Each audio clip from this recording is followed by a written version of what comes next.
Judge, can I have your autograph on this? It's just that. Do I supposed to sign? No, I'm just for me.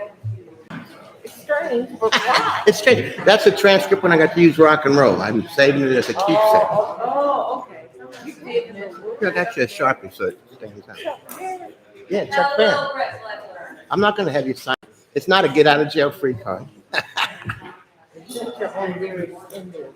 I paraphrase. All right.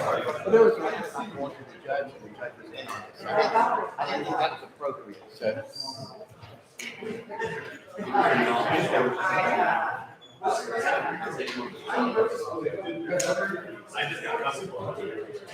Mr. Costin? Mr. Costin here? Okay.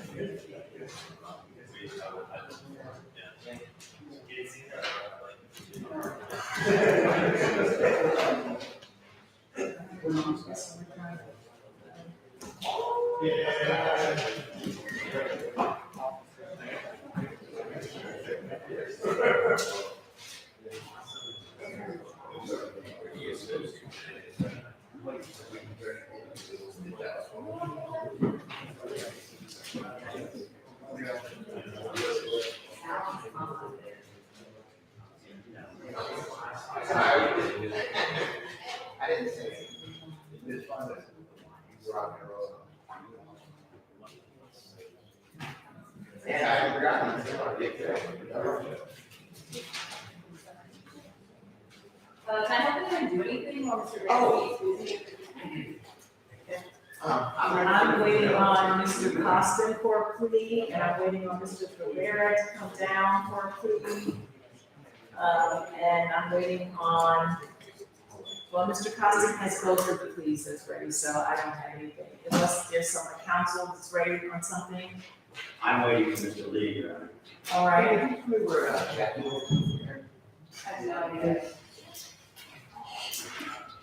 Free for all. Yeah. Okay. Mr. Katz, Yes. you're waiting on who? Mr. Lee. Mr. Lee, okay.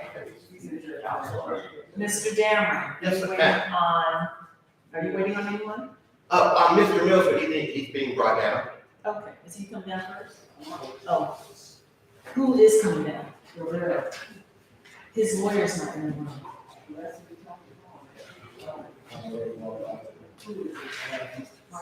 Yes.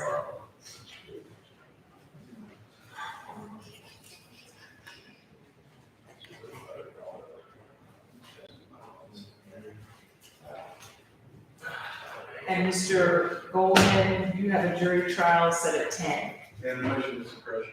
and motion to suppress, yes. You need to talk to the prosecutor? We get it, I'm waiting for the response. Okay. And Mr. Chrysler, We spoke with the prosecutor, Your Honor, and just waiting to. just waiting, okay.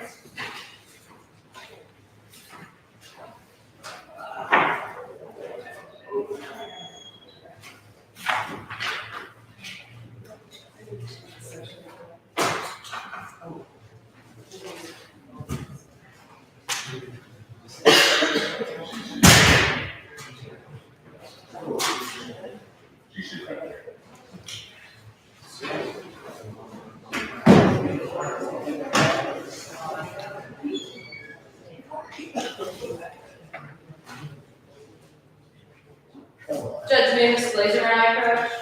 Sure. Why don't you come over this side?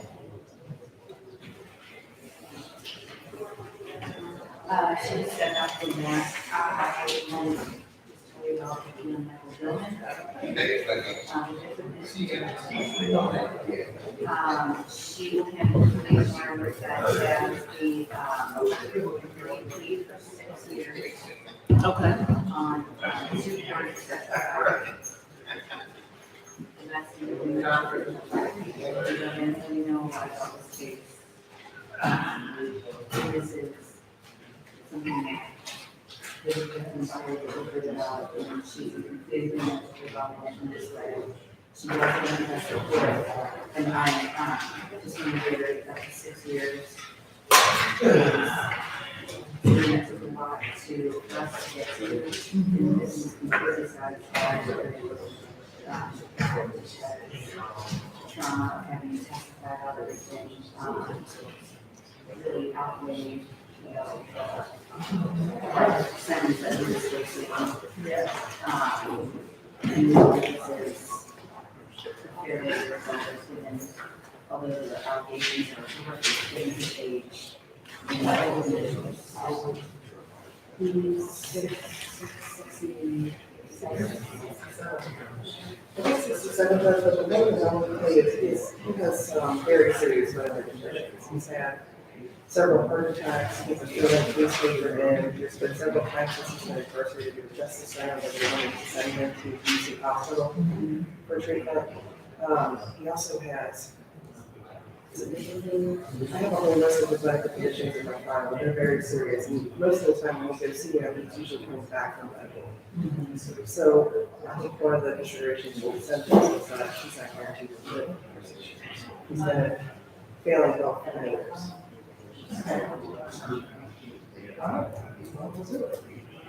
Did we call the out? I thought Mr. Cousins was on his out. He's on time out.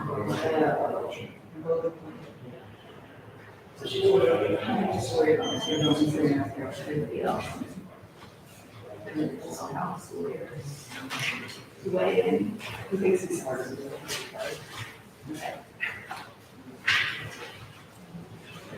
okay. Well, we can get him out of the.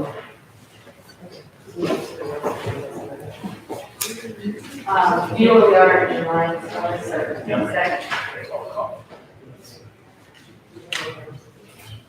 Active without it, he's out. Is he on the way out? Yes.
Reports ready, call Frazier. Yeah, 1 second. Miss Glazer, Yes, Ryan. where's the prosecutor? Isn't there gonna be a sex offender rights? There will be, he's going to be a tier 3 offender. I have it before. Would you like that as well? Yeah, I don't know, unless it's, has he already executed it? He has. All right, I need all of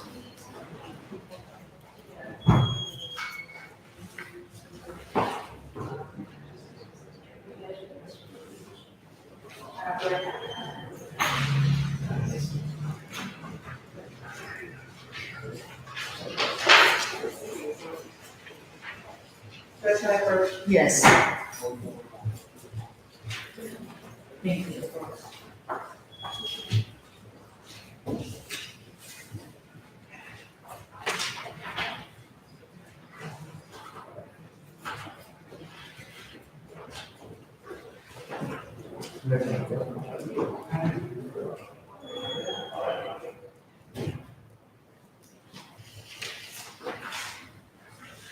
All right, Mr. Ramke, did you want to call someone? Yes, sir, I'm gonna call Damon Frazier. All right. Good morning, Your Honor. Good morning. Brian Goldberg, I'm like Mr. Frazier, I am on the waive his appearances in custody. You're gonna waive his presence, so that it's a jury trial today. Correct, Your Honor. All right, these are the matters of State of Ohio versus Daniel Frazier, case number B 2203-993 and B 2103820. Mr. Brian Goldberg on behalf of Mr. Frazier and Mr. Nick Granke on behalf of the State of Ohio. Mr. Goldberg, what would you like to say? Your Honor, last week I did file a motion to continue this matter. I am currently in progress before Judge Heaton on another jury trial that started last Monday.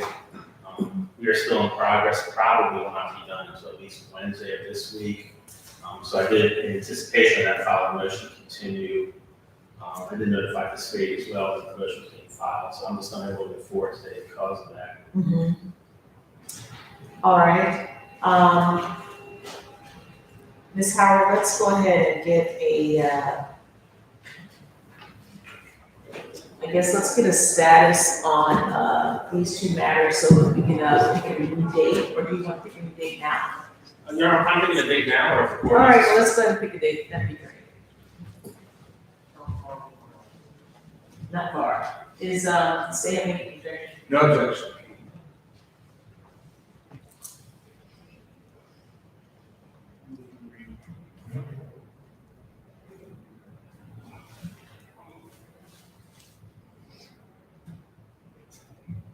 And you've already spoken with your client, he knows that you're in progress in another case? I did communicate that with him, so I will let him know the due date once I have it, yes. Okay, thank you.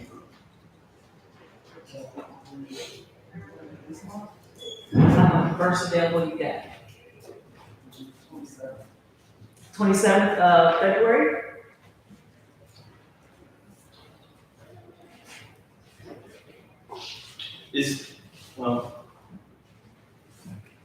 Is the next week by chance available, March 6th?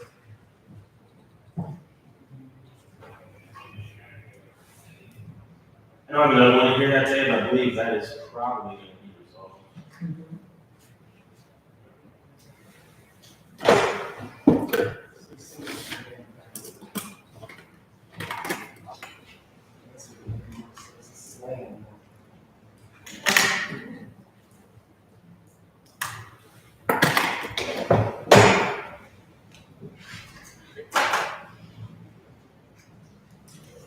March 6th? March 6th it is. March 6th. Now, we're not gonna have another pretrial conference or anything like that, we'll just have the trial I understand, Your Honor. day. Okay, There also is an outstanding motion to suppress. I'll just ask that to be settled that day as well, please. yes, we'll do everything at the same time. Thank you, Judge. Okay, thank you very Thank you. much. Have a good day. Thank you, you too.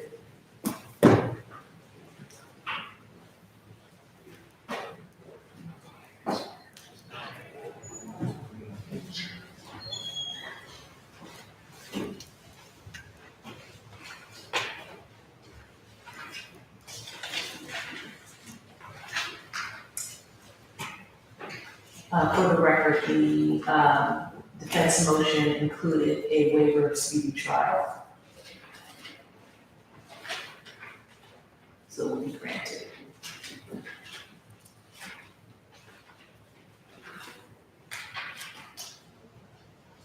All right, Mr. Costa.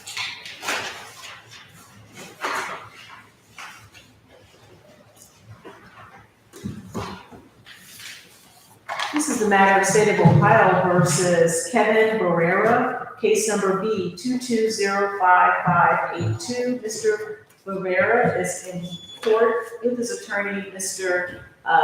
James Costin, and Mr. Nick Granke for the State of Ohio. This matter is on today for plea, and I have been handed plea documents. Is this how your client wishes to proceed, Mr. Costin? Yes, sir.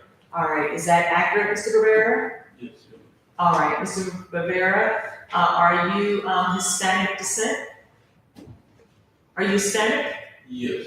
It's from Colombia, Your Honor. Oh, Colombia. He's been in the United States since 2013. All right, is there a need for language assistance? We do not need an interpreter. Okay. All right. Are you the Kevin Barrera named in this indictment? Yes. How old are you, Mr. Rivera?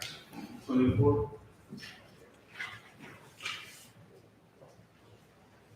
How far did you go in school? Just until half year was sophomore year, Of college or high school? high school. All right. And so, did you ever obtain your GED? Yes. You did? All right. And so are you able to read and write the English language well? Yes. All right. I have in my hand a single page document. And at the bottom, this is called waiver of trial by jury. At the bottom, there are signatures. I recognize your attorney's signature here. Is this your signature here, Mr. Rivera? Yes. Mr. Rivera, this is an acknowledgement by you that you understand you have a constitutional right to have a trial.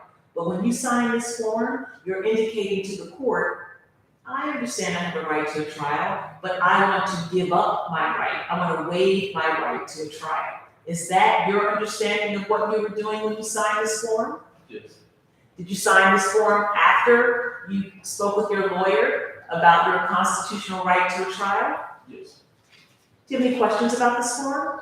No. Do you have any questions about your constitutional right to a trial? All right.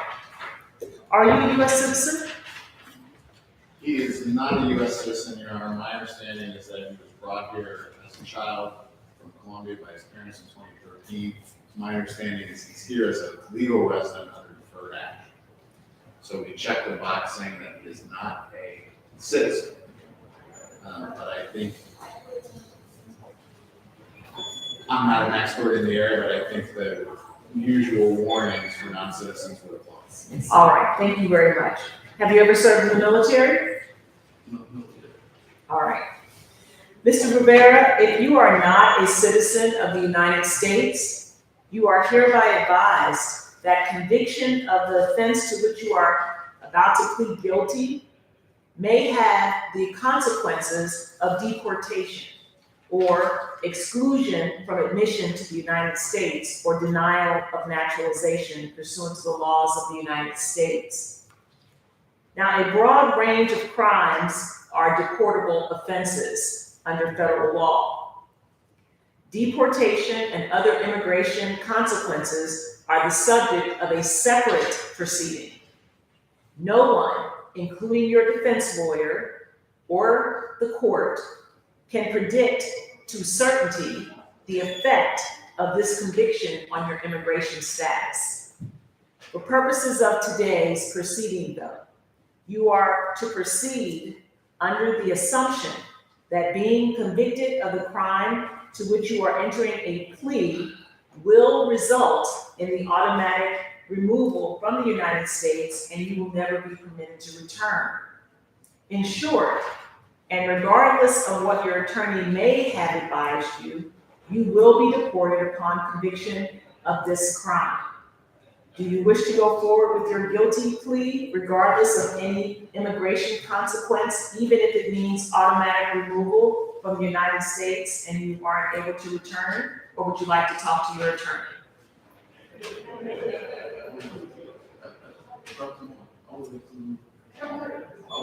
I will go further. You want to go forward? All right. If at any time you want to talk with your attorney, Mr. Costin, just let me know, and we will suspend the proceedings and let you do that, okay? Do you have a question?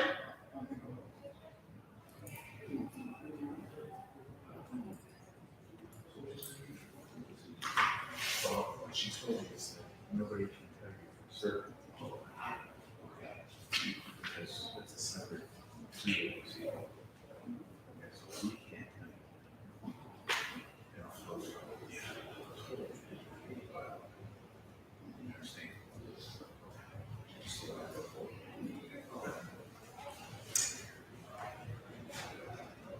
All right, I know for the record that you did have a discussion with your attorney. Are you comfortable proceeding? Yes. All right. I also have in my hand a 3-page document entitled Entry Withdrawing Plea of Not Guilty and Entering a Plea of Guilty.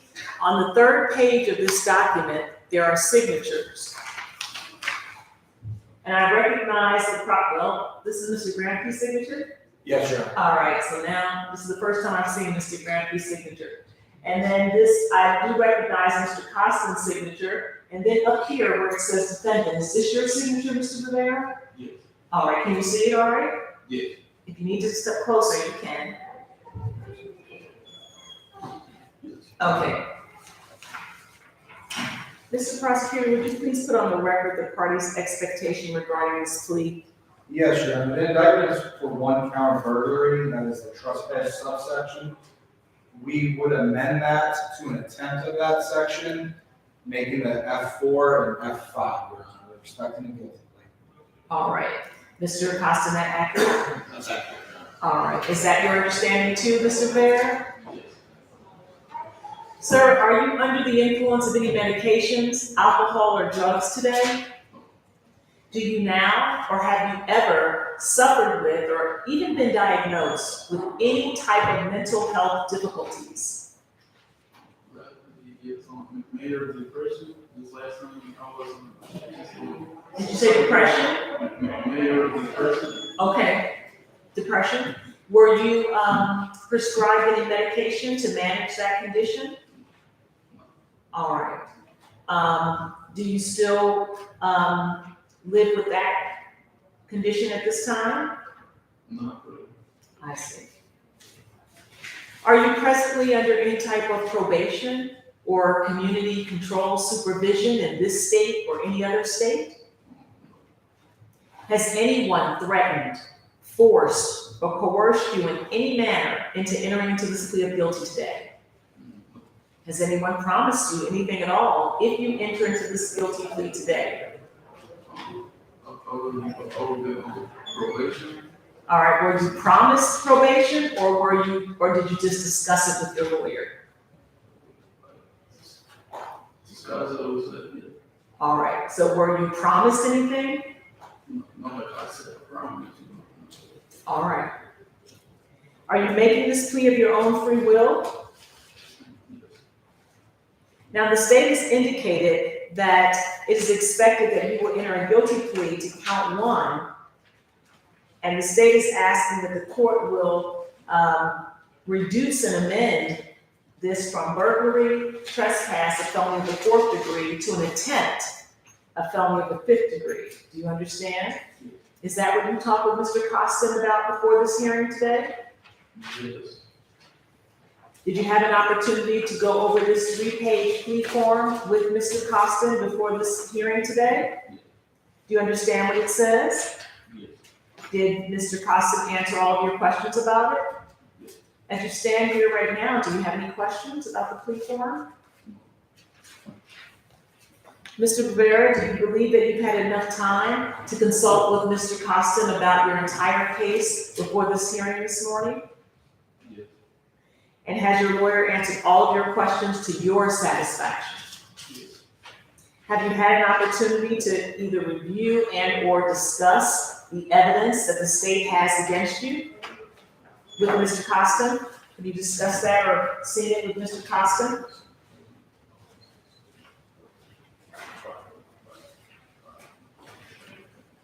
Yes. Mr. Prosecutor, would you please put on the record whether or not the state has provided all discovery evidence, including any Brady material, if any, to your knowledge? To my knowledge, the state has, Your Honor. All right, Mr. Costin, you acknowledge you see the same? Yes. Mr. Barrera, are you satisfied with your attorney, Mr. Costin? Yes. Now, do you understand this charge against you that's been reduced and amended to an attempted burglary, a felony of the 5th degree? Do you understand that charge? Yes. Do you understand that if you plead guilty to this offense, you are making a complete admission that you committed the attempted burglary in the indictment? Yes, I understand. And do you understand that if you plead guilty, the court may enter a judgment of guilt against you and proceed to sentence you immediately? Yes. Now, this being a felony of the 5th degree, do you understand that you're facing between 6 and 12 months in prison and up to a maximum fine of $2,500? Yes. Do Do you understand that if I sentence you to prison, upon your release from prison, you could be on post-release control for up to 2 years? Yes. And if you violate the conditions of post-release control, you could be returned to the institution for a total of up to 1/2 of your original sentence. Do you understand that? Yes. Are you on post-release control right now? Do you understand that if you are convicted of a new felony offense while on post-release control, that in addition to being punished for the new felony offense, the sentencing court could add an additional consecutive 1-year prison term or whatever time remains in your post-release control time, or whichever is greater? Do you understand? Yes. Do you have any questions so far? Now, since this is a felony of the 5th degree, community control is a possibility. Community control is another way of saying probation. Do you understand that I could place you on community control or probation for up to 5 years instead of sending you to prison? Yes.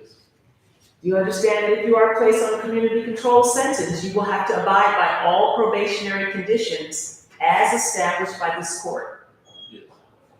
And if I place you on community control and you violate the conditions of community control, you'll be brought back before me for a more restrictive sanction, which could include a whole host of penalties. But the most severe penalty could be the imposition of prison time up to 12 months that I previously discussed with you. Do you understand? Yes.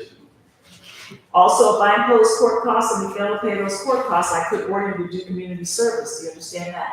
Yes. You have any questions? No. Mr. Bavera, when you plead guilty, you give up some very important constitutional rights that I need to make sure that you understand.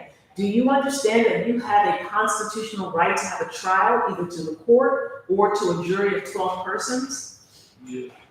Do you understand that you have a right to confront witnesses here in open court and have them cross-examined by your lawyer? Yes.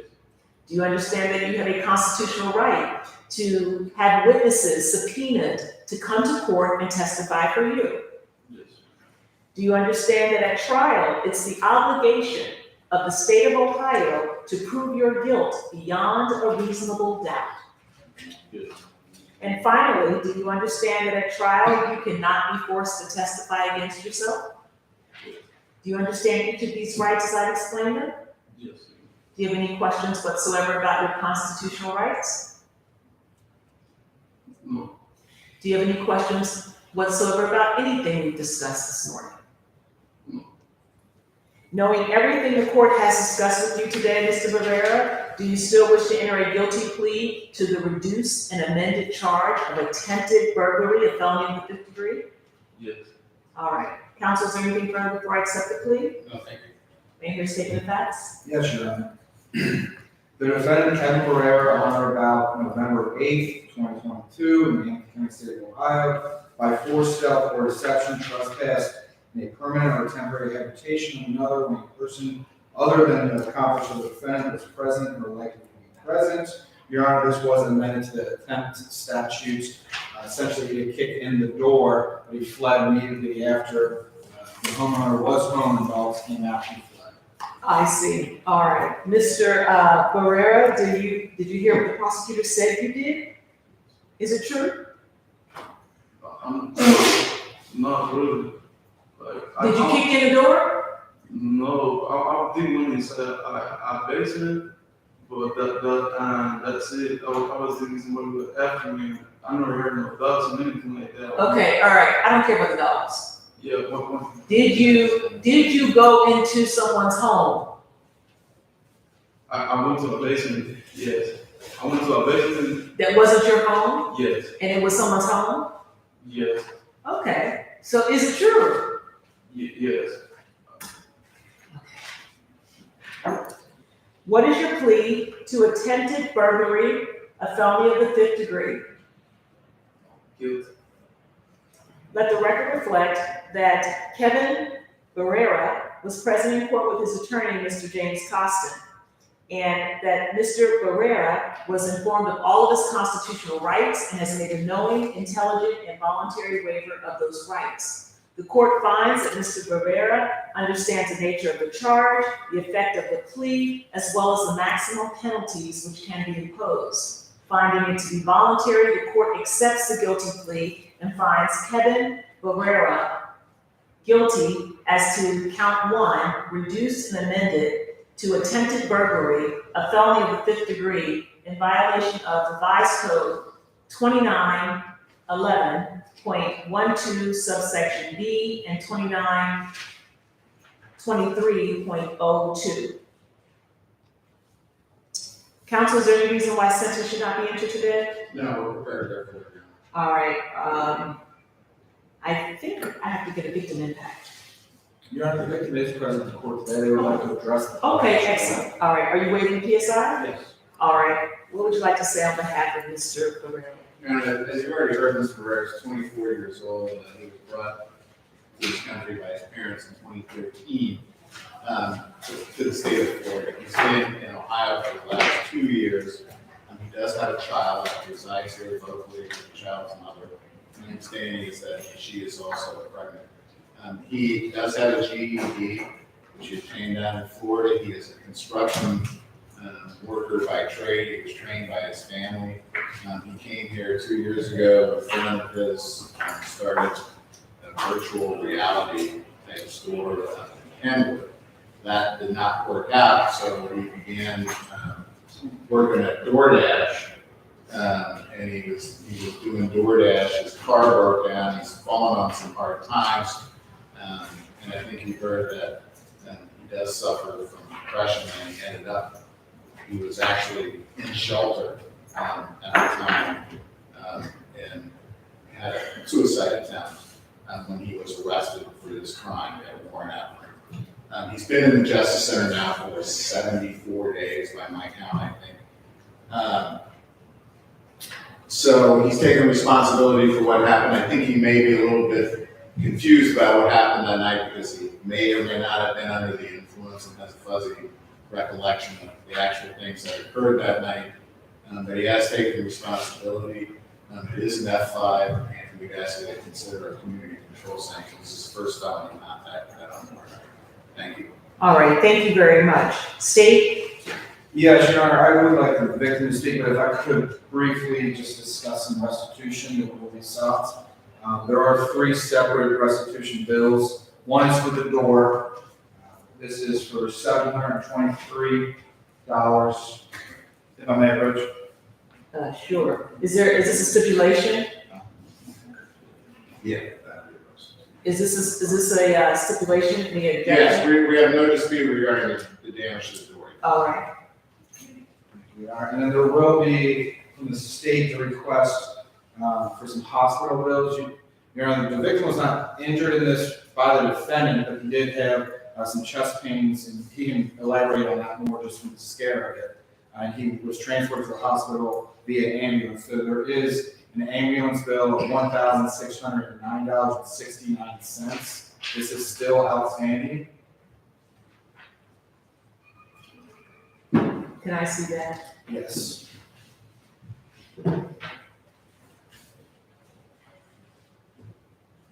Okay. And then there is the hospital bill that resulted from that day. This is $3,319.77. Your Honor, this bill is not outstanding. Insurance has paid. Oh, okay, so that insurance paid that. Correct. All right. What's the date of the attempted burglary? November 8th, All right. 2022. All right. Then if the victim could address the court? Yes, and what is his name? Jeffrey Cason, C-A-S-O-N. All right, Mr. Cason?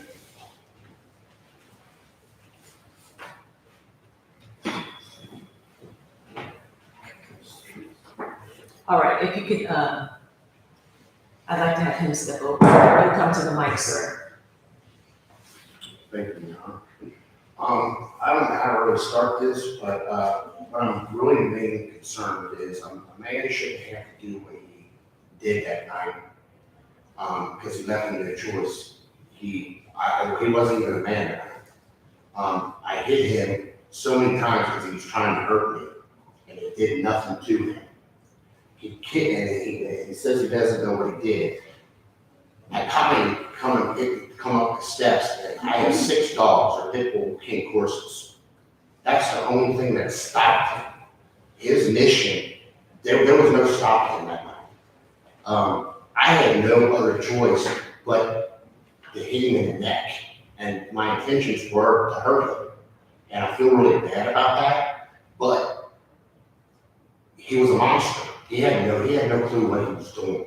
And I feel that if he's not monitored because he has a problem, you're gonna put him back out on the street, and then the police department has to deal with somebody like this, and they're gonna leave him with no choice because he wasn't gonna stop that. And the police officer are gonna do something bad, and they're gonna say, well, he didn't have a gun, didn't have nothing. Well, that was the only way that was gonna stop him that night. And if I had one, I probably would have. But I feel really bad about it because there's that 1% that he could be a good guy, just didn't know what he was doing. But again, I'm at my house at 3 o'clock in the morning and kick the door off. Well, I go out of town. My wife's by herself. There's a lot of possibilities that could have happened here for this. And my main concern is if you have 20 of these guys doing drugs and doing this out there, it makes it really bad for the police officers, and then they get thrown under the bus because of somebody like this. I think he needs to be monitored if you're going to put him back out there. And I definitely don't want him nowhere near my house because I don't want to be put in that situation again. And like I said, I have a bad heart, and I had to go back and get my heart under control.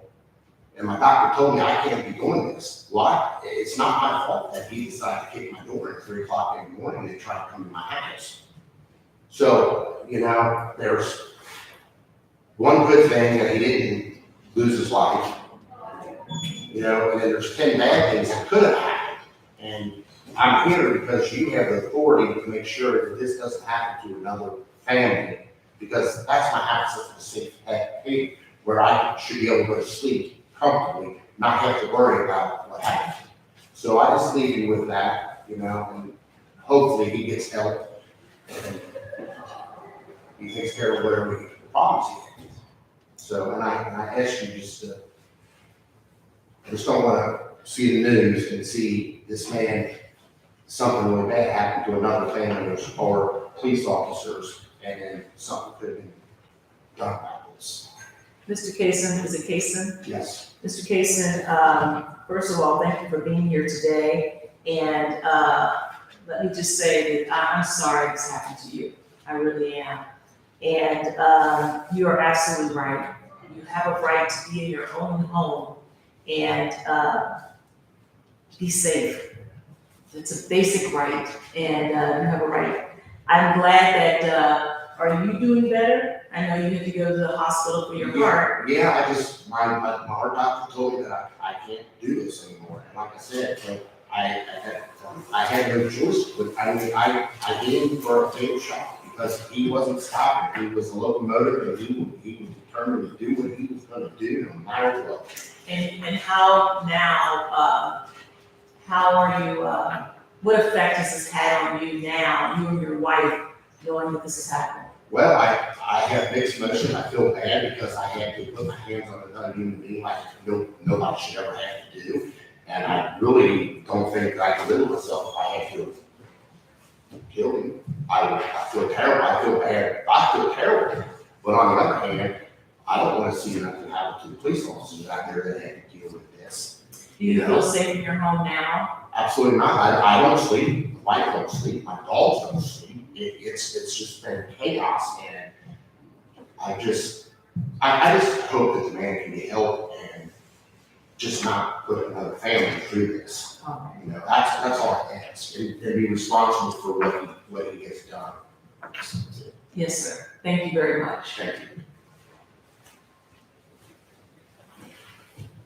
you. All right, Mr. Barrera, is there anything else from the state? No, Your Honor. All right, Mr. Barrera, what do you want to say? I want to say, I'm sorry, I apologize, I waking up so late at night. I'm sorry. You're sorry for waking him up? Yeah, like, I was just, I was trying to ask for, use a phone, so I could go call the hospital, but I'm really sorry that I'm not going to zone, trying to work it out. That's it, pretty much, that's it, for real, I shouldn't, nobody should be laying down looking at nobody's door. I didn't know where I did inside the basement, but as soon as I realized it wasn't somebody else, I got mad. And also the neighborhood, when, You went to a neighbor's door? no, I went to the next house, I went to the, After you ran from Mr. Case's house, you went to someone else's house? the house, just, knocking at the front stairs, at the front door. To do what? I was just trying to ask for a phone call, to call 911. So I was on the phone, those on the whole move. You know, I think after having long discussions with Mr. Barrett, that I think he was under the impression that people were after him. I see. And then this happened, and that reinforced the impression that he had before, that people were after him. So I think being under the influence created that paranoia and that behavior. He doesn't have any history of doing this type of thing in the past. All right, thank you. The court has considered the overriding purposes of felony sentencing pursuant to revised code 2929.11, which are to protect the public from future crime by this offender and others similarly minded, and to punish this offender using the minimum sanctions that the court determines accomplish these purposes without imposing an unnecessary burden on state or local government resources. I have considered the need for incapacitation, deterrence, rehabilitation, and restitution. I have reasonably calculated this sentence to achieve the two overriding purposes of felony sentencing and to be commensurate with and not demeaning to the seriousness of this offender's conduct and its impact not only on the victim, Mr. Casson, and his family, but also on society, and to be consistent with sentences imposed for similar crimes committed by similar offenders. I've also considered the seriousness and recidivism factors set forth in revised code 2929.12. Accordingly, I hereby sentence you, Mr. Barrera, to a term of 18 months, community control, intensive supervision. You are ordered to stay away from Mr. Casson and his home and his family. You will pay restitution to Mr. Jeffrey Casson in the amount of $2,332.69. If you violate the conditions of community control or probation, I will not hesitate to sentence you to a term of up to 12 months in the Ohio Department of Corrections. Do you understand? Is there anything else, counsel? No, thank you. No, Your Honor. All right. You have a right to appeal your conviction and sentence. Should you choose to do so, you must do so within 30 days. If you cannot afford to process the appeal, an attorney will be appointed to help you at no cost to you. Do you understand? Yes. You will have to report to probation immediately upon release. You understand that? Yes. Failure to do so is a violation of the terms of probation. Do you understand? Yes. All right. Any questions? No. Thank you.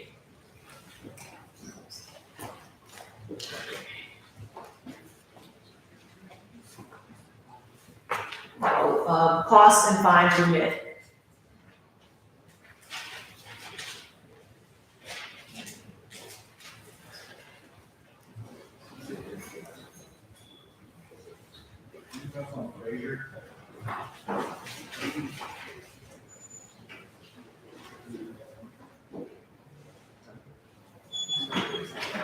We want to call.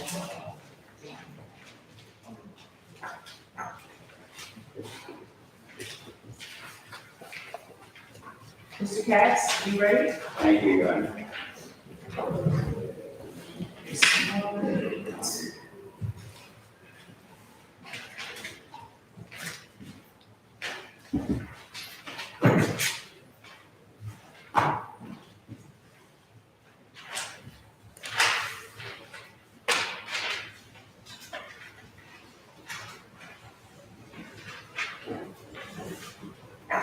Ms. Howard, can I have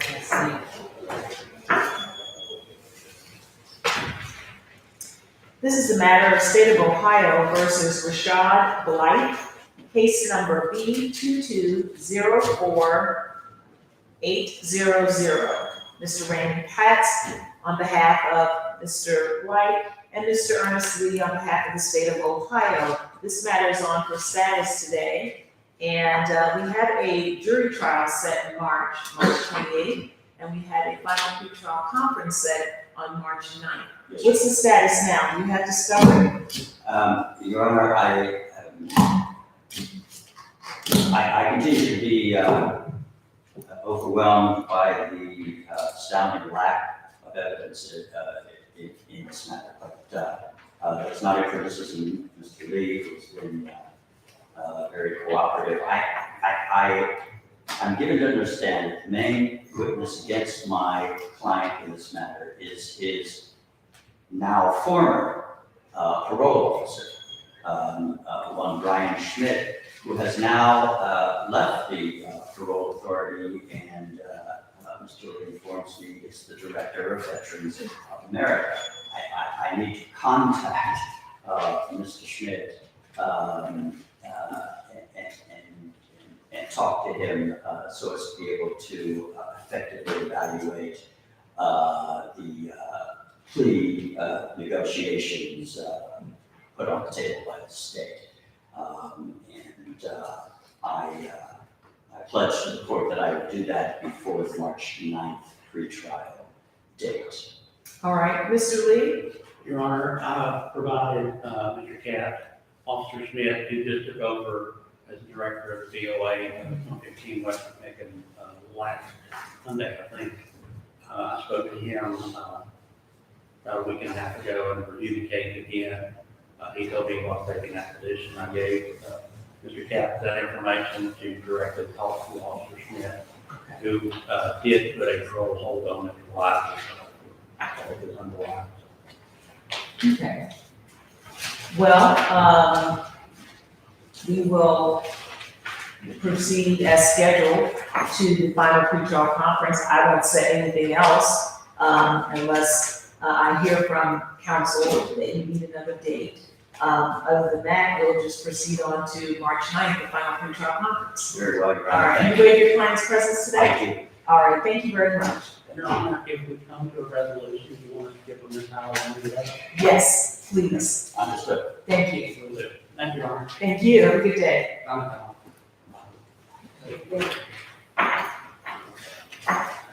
All right, Mr. Dillon's on his way down. Is there anyone else that we can take care of, Mr.?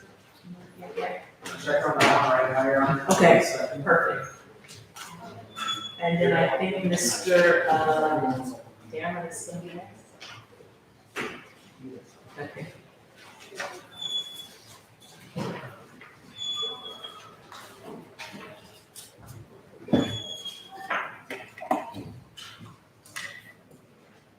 Mr. Baker, you have something you ready on? Your Honor, I'm with Ms. Baker and Ms. Oswald on the building. Okay.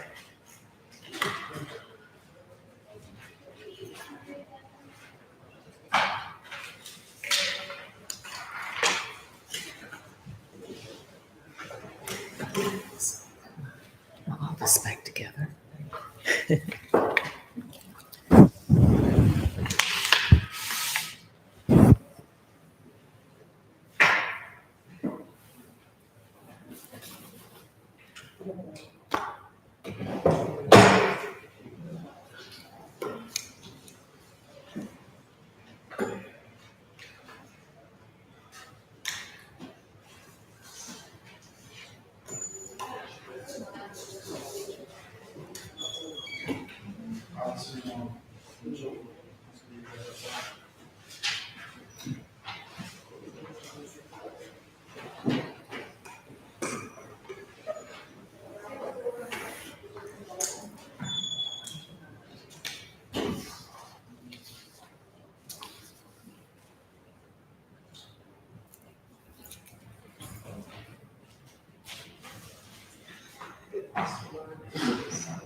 Mr. Prisoner, we have something? You still waiting? Yeah, I'm still waiting. Okay, great. Mr. Goldman, what about your case? You're still working with the prosecutor? So we're, yes. Okay.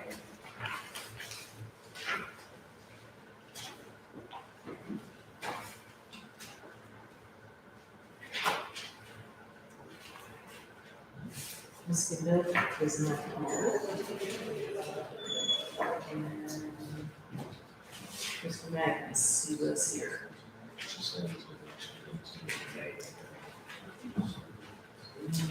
Ms. Goodman, Mr. Magnus, they can come back and it'll be great.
For the initial setting in the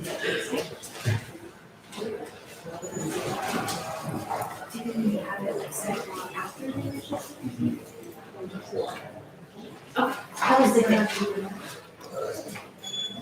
No, I was thinking, yeah, I would call today.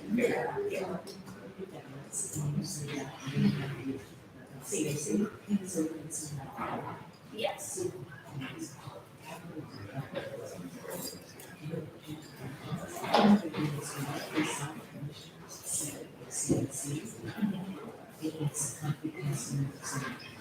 Oh, okay, that makes sense. I was thinking. Yes, I did.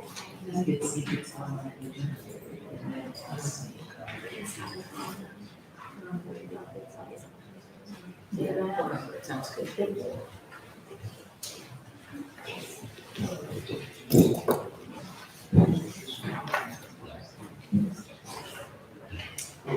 I need a waiver, jury waiver.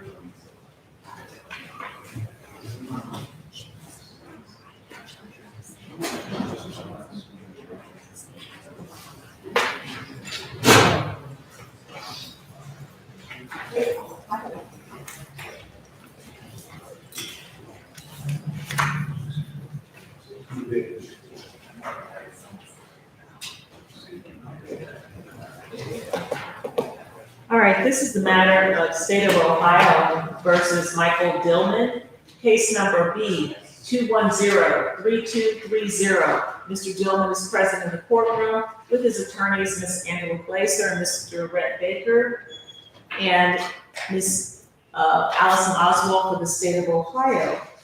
This matter is set today for jury trial, but it's my understanding the parties have worked resolution and I've been handed plea forms. Is that accurate, counsel? Yes, Your Honor. Judge, I'm sorry, can I just have 1 minute? Mr. Dillman's asked me a question, I just feel obligated to answer. Yeah, just one. I apologize, Judge, just 1 minute. Mr. Magnus.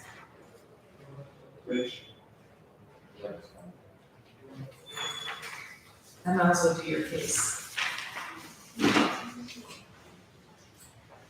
This is Mr. Magnus's case. This is Elia Israel. This is the matter of State of Ohio versus Elia Israel, case number B 2205662. Mr. Magnus, Richard Magnus is present on behalf of his client, Mr. Israel, and Ms. Allison Oswald of the State of Ohio. This matter is set for a clear trial setting. Mr. Magnus, do you have discovery? We have a trial day of June 5th. Your Honor, I sad to admit that I'm not sure. I mean, quite simply, I didn't grab the right file last night. And I don't wanna misrepresent the court that I know the answer to that question. Your Honor, I can share with the court that formal discovery was left for Mr. Magnus on the 4th floor of the Hamilton County Prosecutor's Office at 230 East 9th Street on January 6, 2023. In addition, the body-worn camera and the NVR associated with this investigation were sent to Mr. Magnus on February 1st, 2023. That was sent electronically through evidence.com. So, yeah, I believe I have that on discovery then, Your Honor. I know I remember picking up the evidence on the 4th floor. All right, your client here, I don't believe so, I didn't tell him to be here. you did not, I did not. why not? It gets complex, Your Honor, but among other things, I lost my phone yesterday. Well, I'll waive his presence for today, but he'll need to know about the next date that we're going to set. So, Mr. Magnus, you had discovery, we have a trial date. I will set this matter for a clear trial setting in about 45 days, and then a final pretrial conference. And if there's anything you want to do in between those dates, you can just let my bailiff know, like if there's a motion to suppress or anything like that. Thank you, Your Honor. All right, let's get a clear trial setting date and the final pretrial conference. March 15th. March 15th for clear trial setting? That is good for me, Your Honor. March 15th at 9 o'clock, and then a final pretrial conference.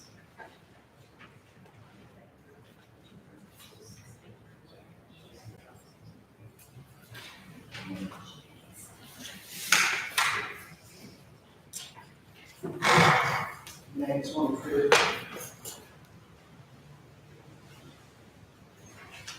Your Honor, I do have actually 2 cases set for trial in this room on May 24th. I'd love to do this on the same day as those.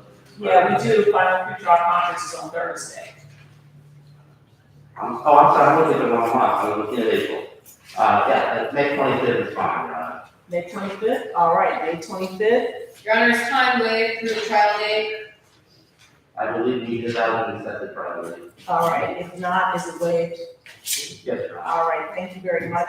I'll expect to see your client here on March 15th at 9 a.m. Thank you, Your Honor. Thank you.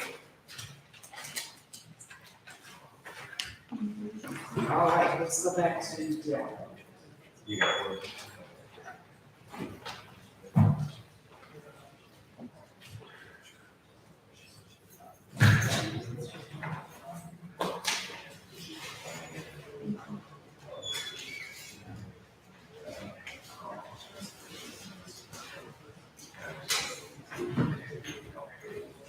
All right, I'm ready for Mr. Dillman.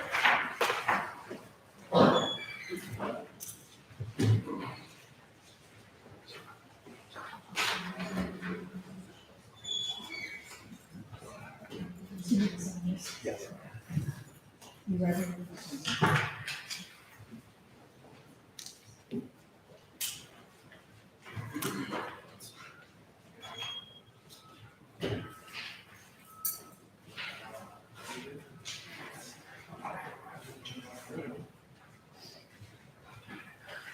I am.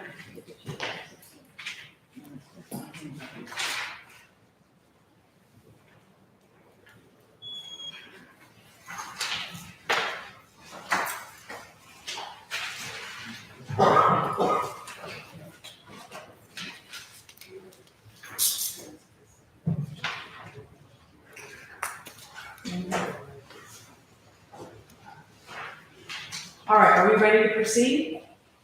State's ready. Yes, Your Honor. All right. Sir, is your name Michael Dillman? And are you the Michael Dillman named in this indictment? Mr. Dillman, how old are you? 61. 61?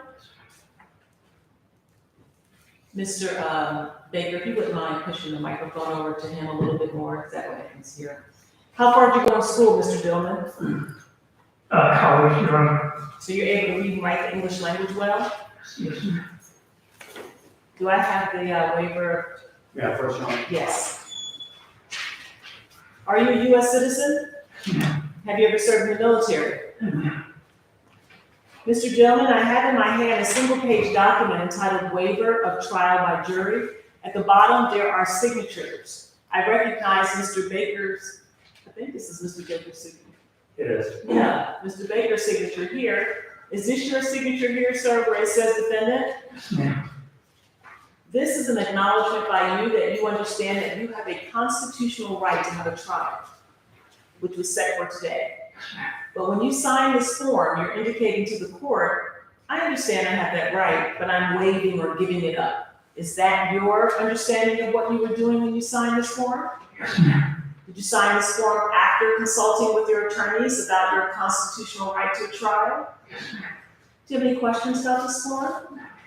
Do you have any questions about your constitutional right to a trial? No, ma'am. I also have in my hand a 3-page document. A 3-page document, stapler, entitled Entry Withdrawing Plea of Not Guilty and Entering a Plea of Guilty.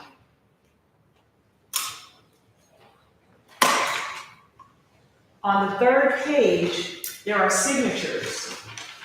And I recognize, here are the signatures. I recognize Ms. Oswald's signature here, the prosecutor. And I think this is Ms. Glaser's signature. I recognize Ms. Glaser's signature here. And then, sir, up here, where it says signature of defendant, is that your signature? Yes, ma'am. All right.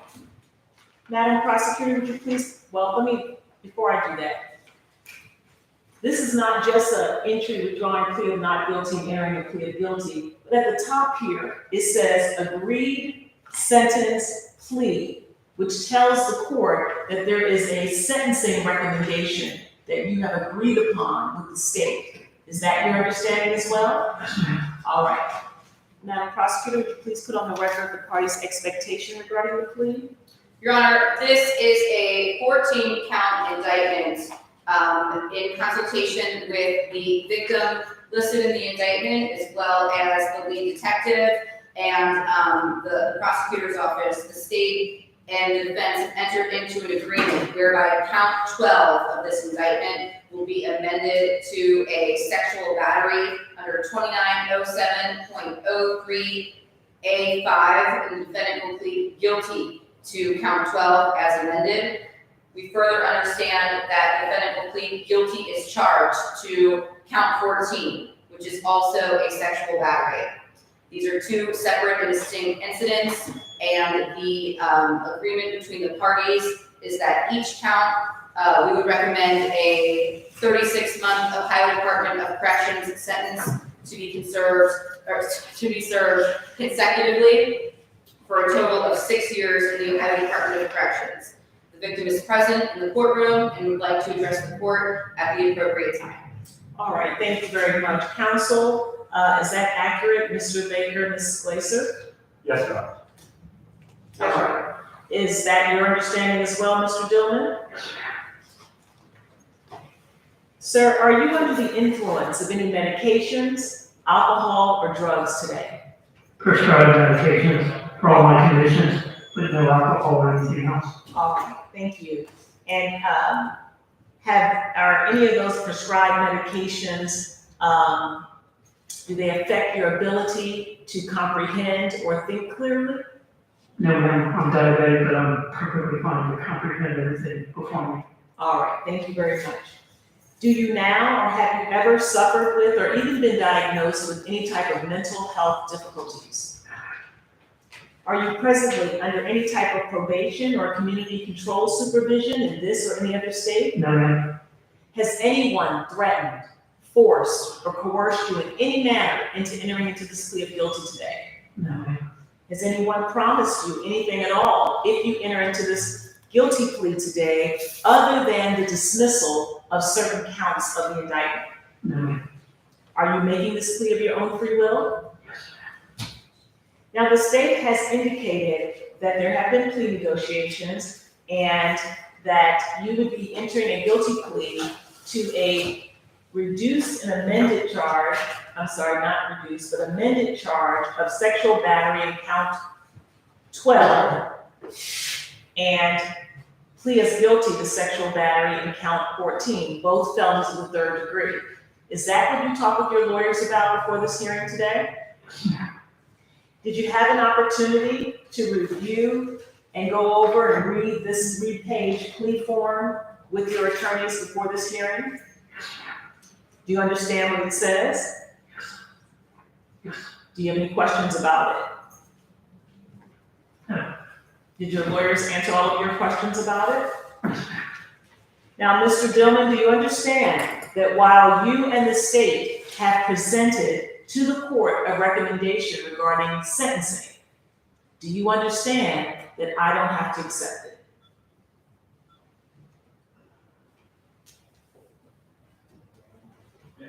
Most part, yes. All right. Knowing that the court is not obligated to accept this sentencing recommendation that you served a total of 6 years in the Ohio Department of Corrections, do you still want to go forward? President, if we have to put that on record, correct? Yes, ma'am. All right. I trust you. Sir, have you had enough time to fully consult with your attorneys before this proceeding today? When I say time, I mean consult with them about your entire case.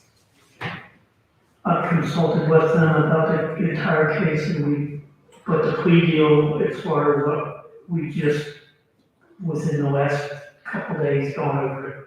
All right. Yes. Have you, has your lawyer answered all of your questions to your satisfaction? Yes, Have you had an opportunity to either review and or discuss the evidence that the state has against you with your lawyers?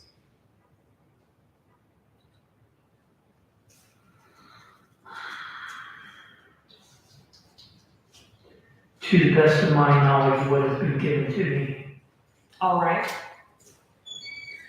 Madam Prosecutor, would you please put on the record whether or not the state has provided all discovery evidence, including any Brady material evidence, if any, to your knowledge?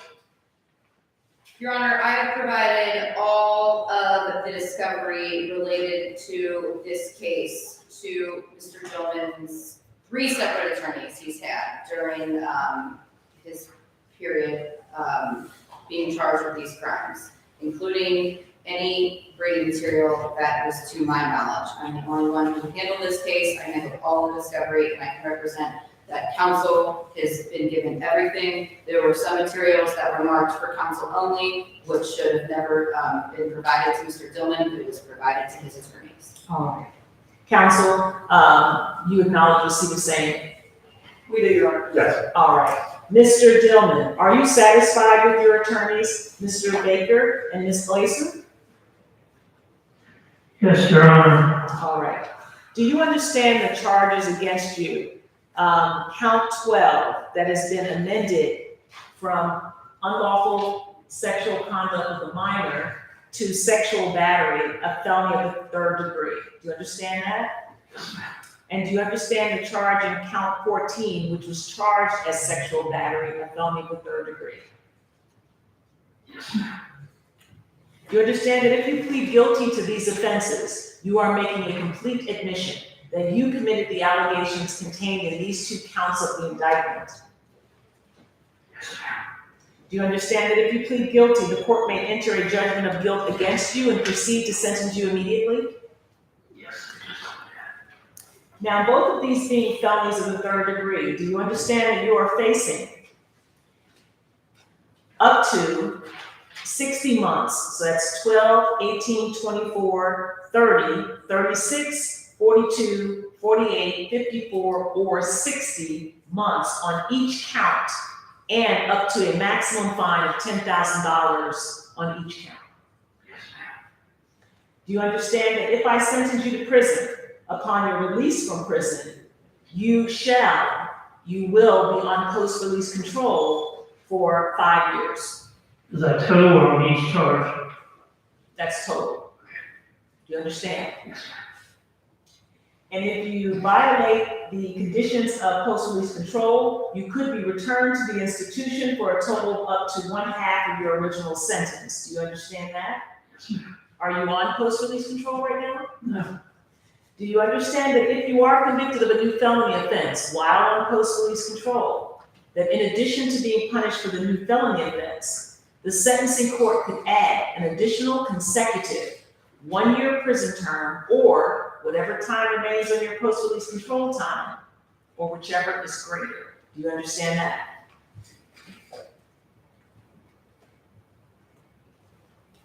I guess it's What I'm talking about, I don't intend to be in any trouble, but I don't understand all those rules. well, But I mean, I'm just saying, you're explaining it to me, but I don't know about any of this stuff. I'm really Well, what I'm- ignorant. what I'm telling you is that after you serve a prison term, Mhm. you will be on post-release control for 5 years. After I've done my time. Correct. Okay, but, okay, And if you are convicted of a new felony offense Well, during that's that fine. 5-year period, okay, I got you now. in addition to being punished for that new felony offense, the sentencing court could add an additional consecutive 1-year prison term or whatever time remains on your post-release control From time, the first charge. or That's whichever what you're is saying. So if I pick up a new charge and done something wrong, that will affect what happens to me being on, post-release control. release within the 5 years. Post-release control. Okay, You understand? yeah, I do now. Also, if I impose court costs and you fail to pay court costs, I could order you to do community service. Do you understand that? Yes, ma'am. Do you have any questions? When you plead guilty, you give up some very important constitutional rights that I need to make sure that you understand. Do you understand that you have a constitutional right to have a trial which was scheduled for today, either to the court or to a jury of 12 persons? Do you understand? Yes. Do you understand that you have a right to confront witnesses here in open court and have them cross-examined by your lawyers? Yes. Do you understand that you have a right to have witnesses subpoenaed to come to court and testify on your behalf? Yes, I'm aware of that. Do you understand that at trial, it's the obligation of the state of Ohio to prove your guilt beyond a reasonable doubt?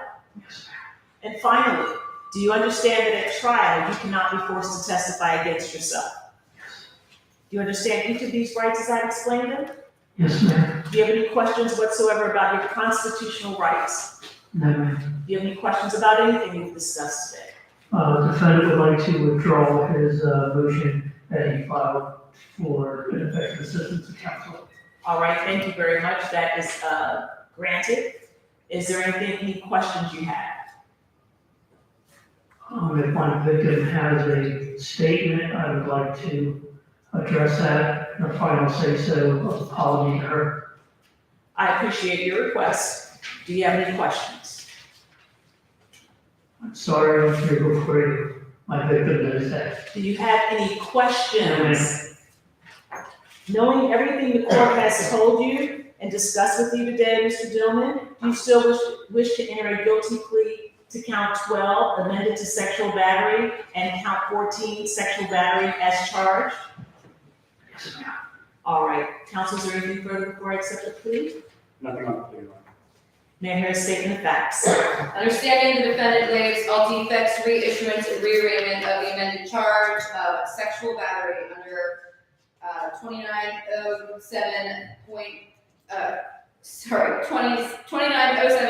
2907.03A5, count 12, Michael Dillman, from on or about January 2019 to on or about June 2019, Hamilton County, State of Ohio, purposely engaged in sexual conduct, to wit, cunnilingus with SH, a person who was not his spouse at the time, and with whom Michael Dillman was the person in loco parentheses of SH. Count 14, Michael Dillman, on an undetermined date in May of 2020, Hamilton County, State of Ohio, purposely engaged in sexual conduct, to wit, vaginal intercourse with SH, a person who was not his spouse at the time, and Michael Dillman was the person in loco parentheses of SH.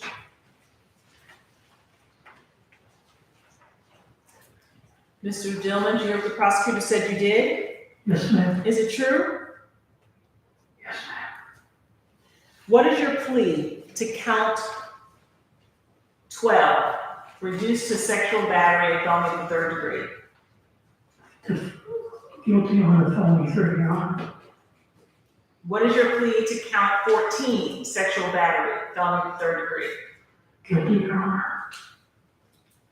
Let the record reflect that Michael Dillman was present in court with his attorneys, Mr. Baker and Ms. Glazer, and that Mr. Dillman was informed of all of his constitutional rights and has made a knowing, intelligent, and voluntary waiver of those rights. The court finds that Mr. Dillman understands the nature of the charges, the effect of the pleas, as well as the maximum penalties which can be imposed. Finding them to be voluntary, the court accepts the guilty pleas and finds Michael Dillman guilty as to count 12, amended to sexual battery, a felony of the 3rd degree, and count 14, sexual battery as charged, a felony of the 3rd degree, both in violation of Revised Code 2907.03, subsection A5. Counts 1, 2, 3, 4, 5, 6, 7, 8, 9, 10, 11, and 13 are dismissed at the state's request. Counsel, is there any reason why sentence should not be entered at this time? Judge, we're prepared to go forward with sentence. All right, are you waiving PSI? Yes. All right, and before I,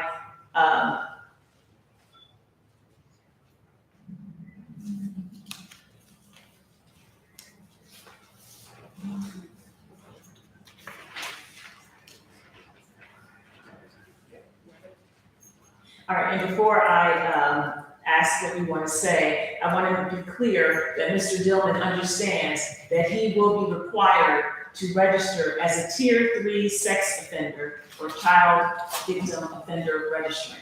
Do you understand? Yes, Your Honor. All right. Counsel, what would you like to say on behalf of Mr. Dillman? Judge, on behalf of Mr. Dillman, I'm going to speak, and then Mr. Dillman is going to want to address the court as well. As far as what I would have in mitigation, Your Honor, my client is 61 years old. He is 61 that has health conditions that are extreme for someone even as old as that.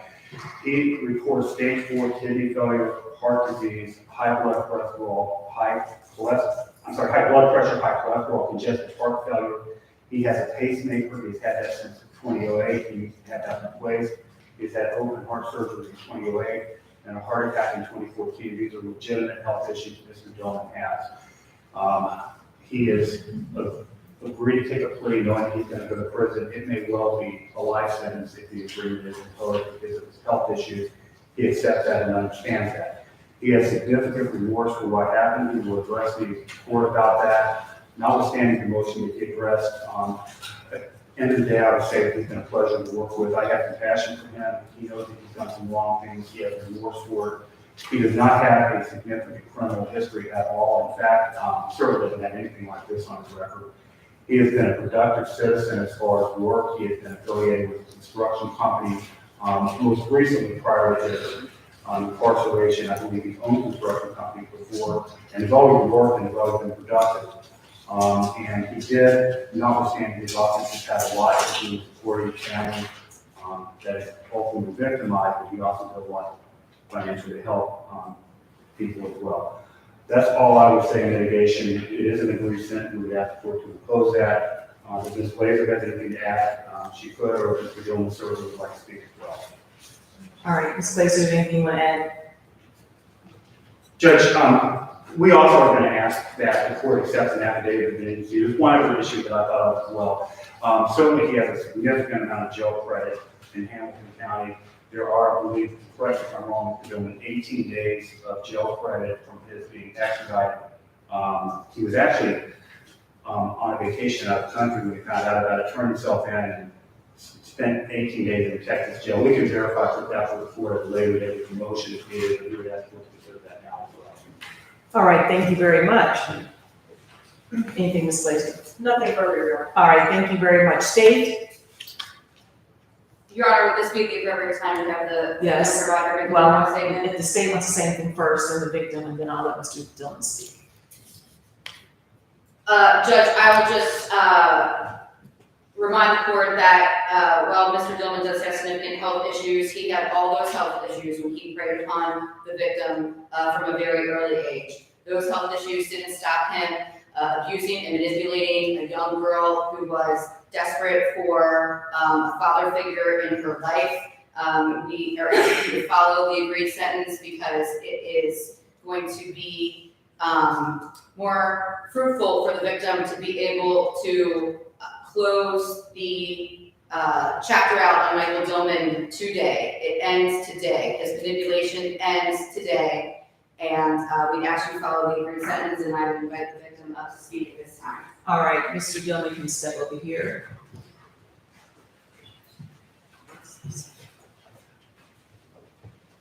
You wouldn't mind coming on up?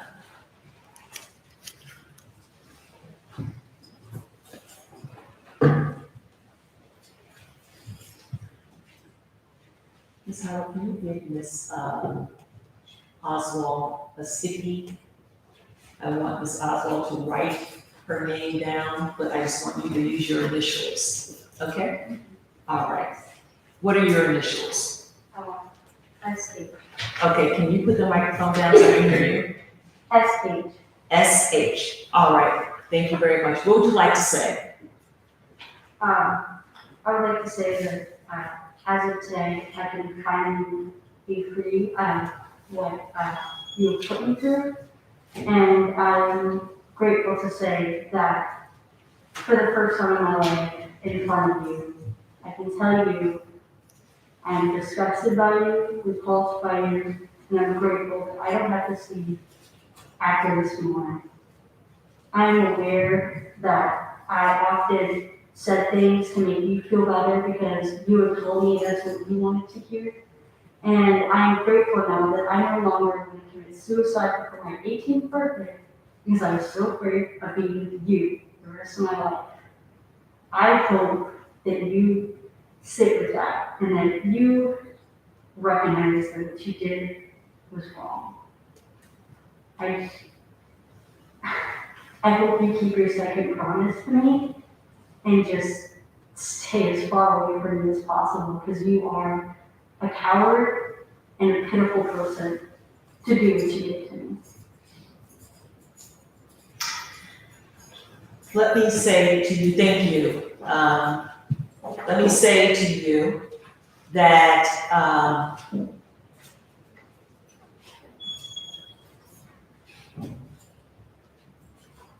you are a very strong and courageous young woman.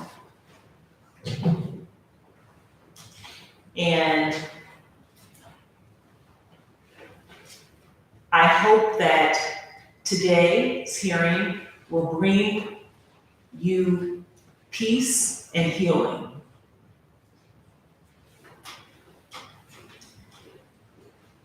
I have no doubt that because of what you have survived, that you can accomplish anything you want to accomplish. The sky's the limit for you. Because what you've been through has actually killed other people. But you are standing here today. You're standing here in your right mind. You're standing here with courage. And you're standing. And let that be the light that guides you. That you are not just a survivor, you're a conqueror. And that you are strong. And whatever it is you hope to accomplish in this life, I hope that you do it. And I want you to remember that you are not what you've been through. You are not. You are so much more than what you've been through. And I wish you well. Thank you so much.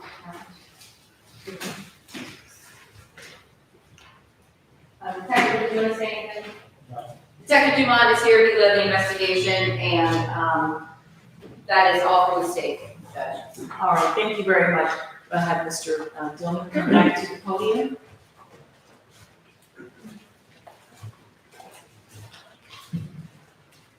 Mr. Dillon, is there anything you'd like to say before I pass sentence? I'd like to address the victim's statement, Your Honor. You may do so. Your Honor, I've been with this victim and her whole family. I've met her mother for 34 years. As the way it stays in her remarks saying, I'm some sort of monster, that's not what happened in this case. So from my perspective, I'm guilty.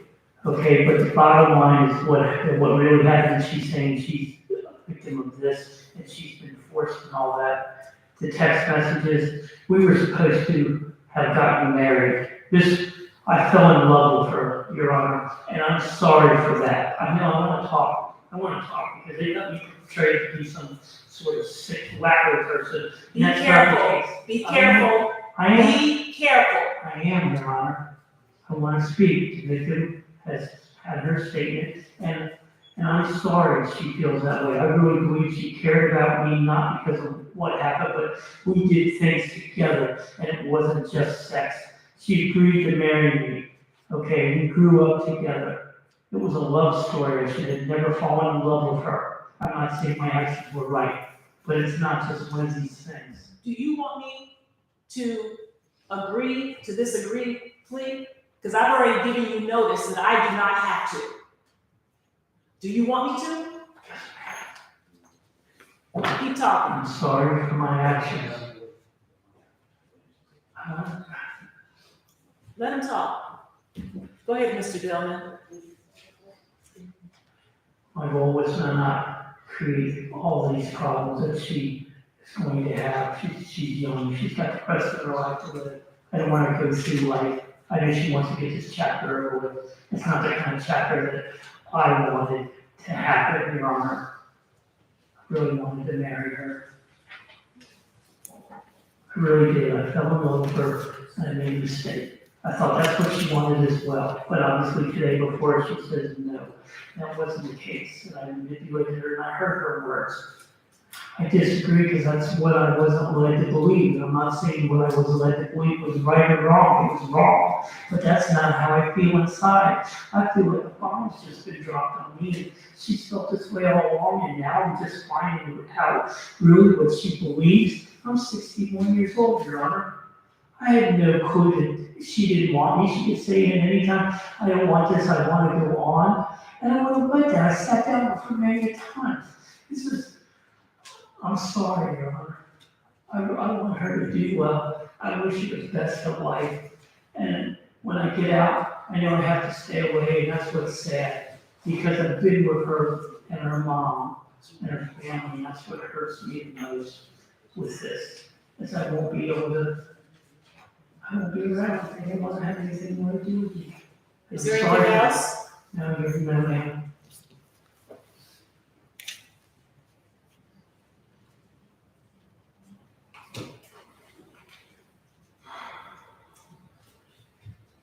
Mr. Dillman, you are delusional. You are delusional to think, how dare you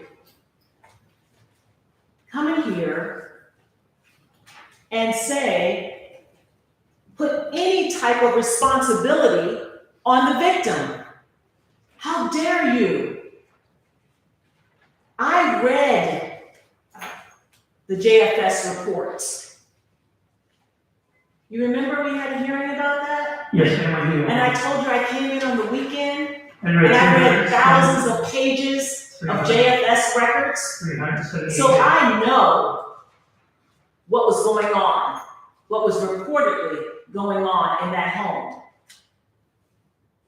You preyed on a child. And I don't care what your feelings were. You preyed on an innocent child. And to stand here and say that you wanted to get married is delusional. You are lucky that the state is not going forward in trial today. And that this young woman, who is brave enough to even be here, is not going to get on the stand and tell the jury every detail of what you did to her. You're lucky. I hope for you that you will get some healing of your mind, because you preyed upon the innocence of a young girl. You were supposed to be stepdad, father figure.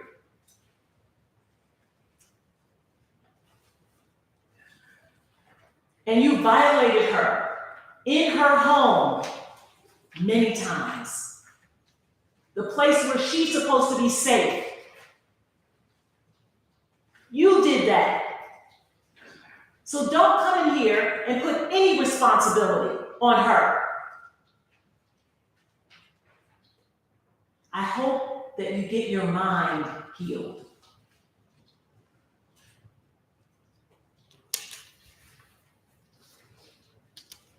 You're going to have some time to do that. Mr. Dillon, I need to let you know that where you're going, a significant portion of that population whom you will be living with have been preyed upon as children. Sexual assaults. Many of the people that you are going to be living with are victims of sexual assaults as children. Be mindful of that.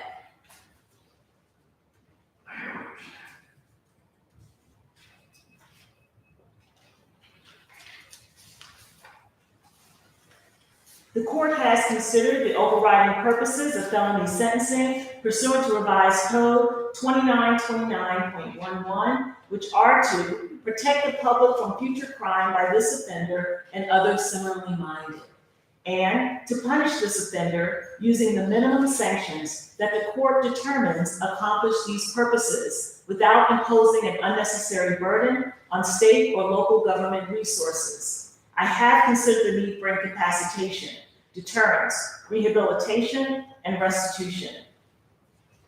I've also considered the joint recommendation of the parties. I have reasonably calculated this sentence to achieve the two overriding purposes of felony sentencing and to be commensurate with and not demeaning to the seriousness of this offender's conduct and its impact not only on SH, but on society, and to be consistent with sentences imposed for similar crimes committed by similar offenders.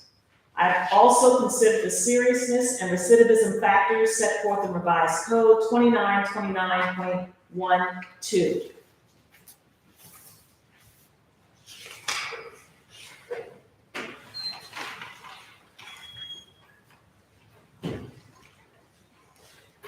Accordingly, I hereby sentence you to a term of 36 months or 3 years in the Ohio Department of Corrections on count 12,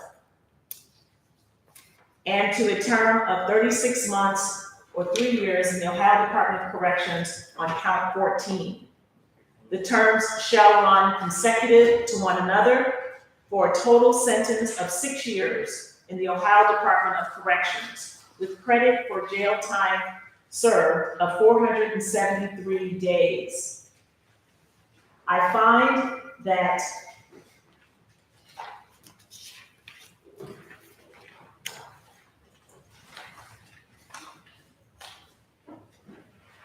the consecutive sentences are necessary to protect the public and or punish the offender, and is not disproportionate to the seriousness of this offender's conduct and to the danger the offender poses to the public, as well as the offender's criminal history shows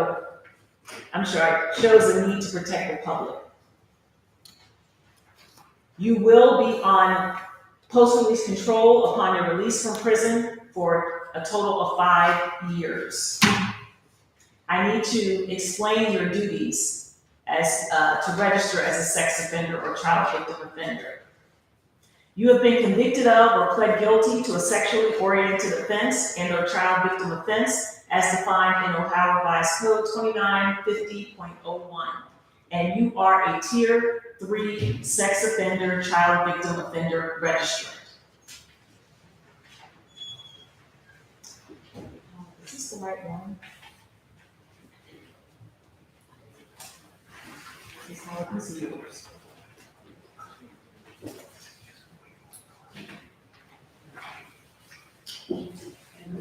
Yeah, that's right, this is the right one, okay. Here, I'm thinking, because they want me to sign, okay.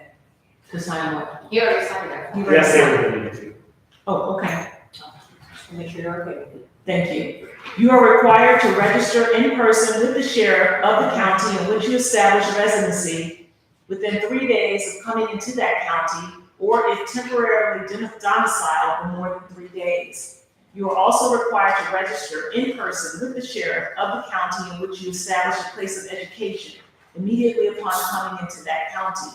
If you establish a place of education in another state, but maintain a residence or temporary domicile here, you are also required to register in person with the sheriff or other appropriate official in that other state immediately upon coming into that state. You are also required to register in person with the sheriff of the county in which you establish a place of employment. If you have been employed for more than 3 days or for an aggregate of 14 days in a calendar year. If you establish a place of employment in another state, but maintain a residence or temporary domicile here, you are also required to register in person with the sheriff or other appropriate official in that other state if you have been employed for more than 3 days or for an aggregate of 14 days in a calendar year. Employment includes volunteer services. You are required to provide to the sheriff temporary lodging information, including address and length of stay, if your absence will be for 7 days or more. After the date of initial registration, you are required to periodically verify your residence address, place of employment, and or place of education in person at the county sheriff's office no earlier than 10 days prior to your verification date. If you change residence address, place of employment, and or place of education, you shall provide written notice of that change to the sheriff with whom you most recently registered, and to the sheriff in the county in which you intend to reside or establish a place of employment and or a place of education at least 20 days prior to any change and no later than 3 days after change of employment. If the residence address change is not to a fixed address, you shall include a detailed description of the place or places you intend to stay, and no later than the end of the first business day immediately following the day you obtain a fixed address. You must register with the sheriff that fixed address. You are further advised, in accordance with federal law, that you must report any international travel to your registering authority no less than 21 days prior to travel. Failure to do so may subject you to criminal prosecution. You shall provide written notice within 3 days of any change in vehicle information, email addresses, internet identifiers, or telephone numbers registered to you or used by you to the sheriff with whom you have most recently registered.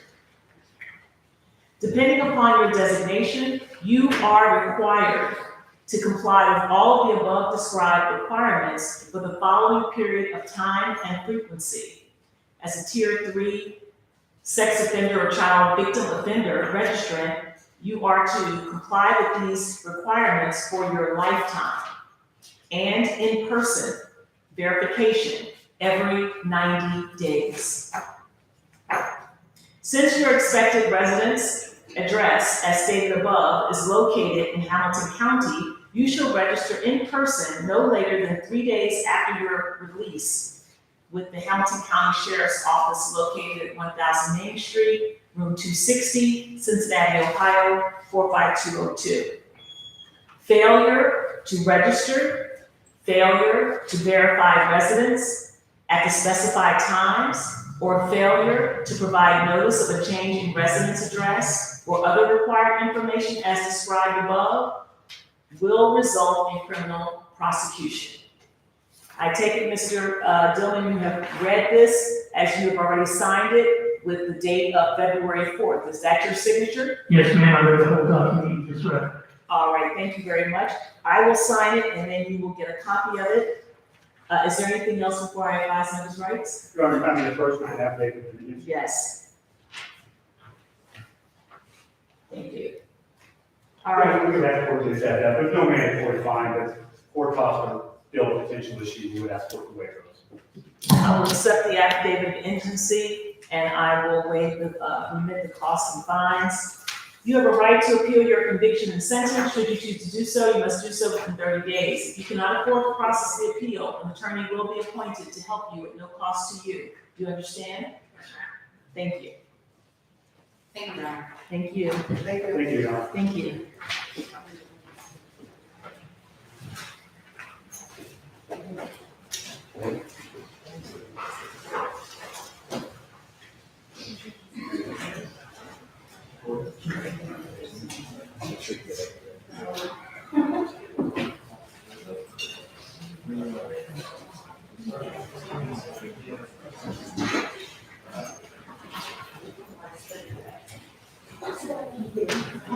Yeah, they're good.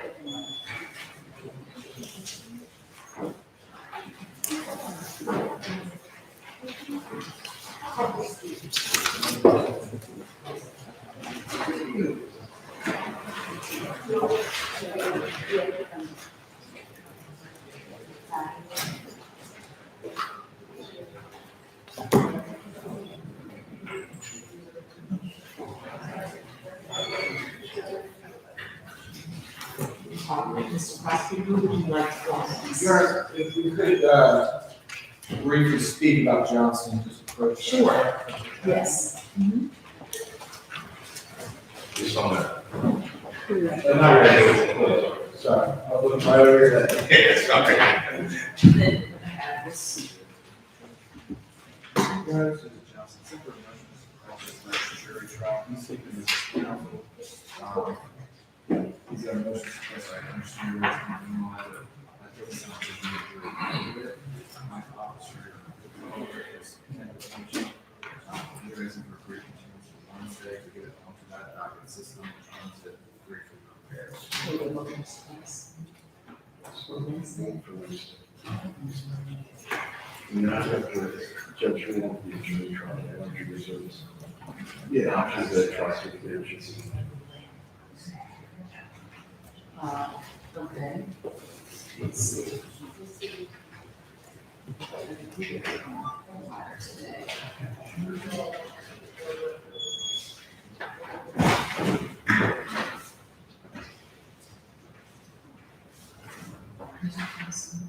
Miss Howard, you ready to call someone down? Who's next?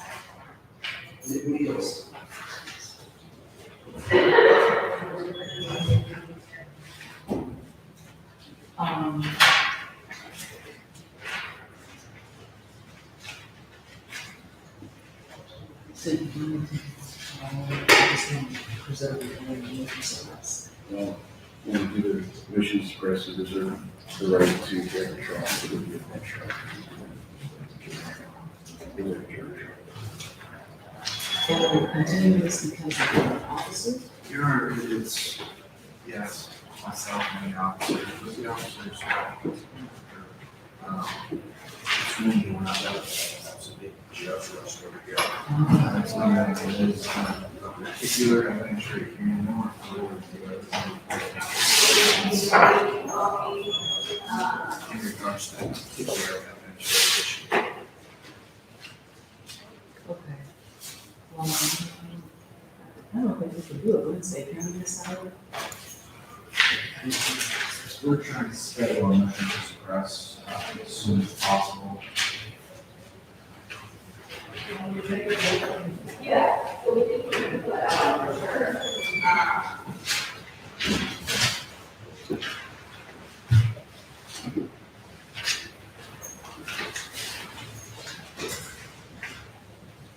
I better do it for next Wednesday.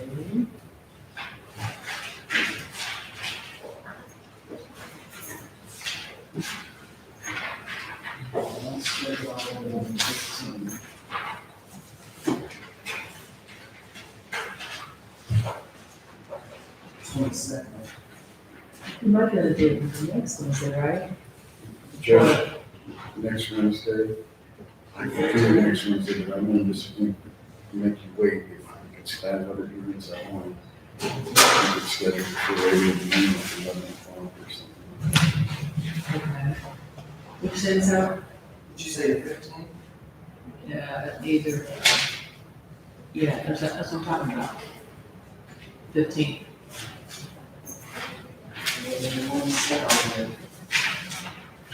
Yeah, we can set it at 11. Set it at 11. Next Wednesday, 15.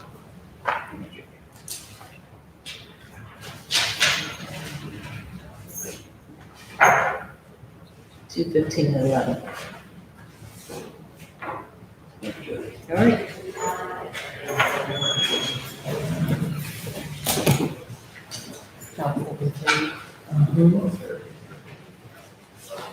All right, who's on the fifth one? More?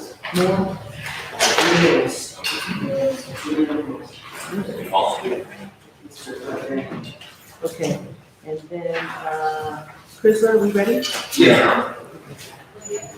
All right, this is the matter of State of Ohio versus, is this Sahico? Sahico Mitchell, case number B 2204096. Mr. Chrysler present for Ms. Mitchell, Ms. Mitchell is present, and Mr. Brandon present for the State of Ohio. This matter is on for jury trial. Mr. Chrysler, what are we doing? We're here, ready, Your Honor, I believe that the prosecuting witness is not. That is correct, Your Honor. The state is not ready to go forward at this time. I will be asking for continuance. I did speak with the victim this morning, Your Honor. She said she did not get a subpoena. She is a minor, and I believe we have some issues as far as who the custodian is at this time and where she's residing. On the phone, she did tell me, she said she was unsure of what she wanted to do with this case. But I would ask for a continuance on these grounds to talk to her and to get her subpoena at the right address and speak to a custodian who would be the boss. All right, so if I'm correct, this will help me understand this case. The victim is Ms. Mitchell's daughter. Correct. And she's a minor. Correct. And she's staying with other family? That was my understanding, yes. Your Honor, she was kind of doing what she wanted to do, and that was kind of the result of, I think, why getting started. She's unaware of where she has been staying since then. How old is the victim? 17, she should be 18 in May. I see, and so she doesn't stay with mom, but you had contact with her today. Yes, I called the phone number, had a brief conversation as I was in and out. She said she was at school, that she never received this. Did, was it returned and endorsed? Looks like it was. Is her name, Mikhaili? Yes. Mikhaili? I got endorsed, oh, no, it says, Southern does not live here. That's what it says. So, I actually did it. But you don't know what she wants to do. She told me that she was unsure. I see. All right, state's request is continued once. Let's continue in 30 days.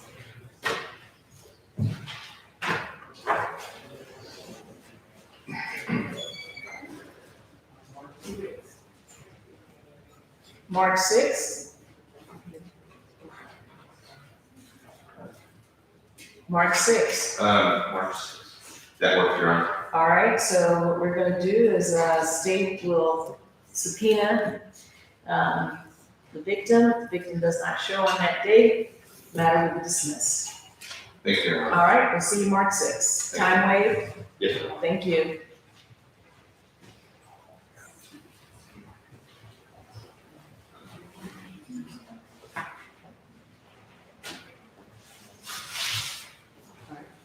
Who's next? All right, Mr. Costa, I know your client is here, right? Ms. Cano? Yes, Your Honor. Let's, call your case. This is a matter of State of Ohio versus Jemiah Harris. Case number B 220495. Ms. Jody Ganote on behalf of Ms. Harris. Ms. Harris is present, and Mr. Granke for the State of Ohio. This is a plea or trial setting. Ms. Ganote, we had a trial date and final pretrial conference date set, trial date on the 17th of April, and a final pretrial conference on the 6th of April. Do you have discovery?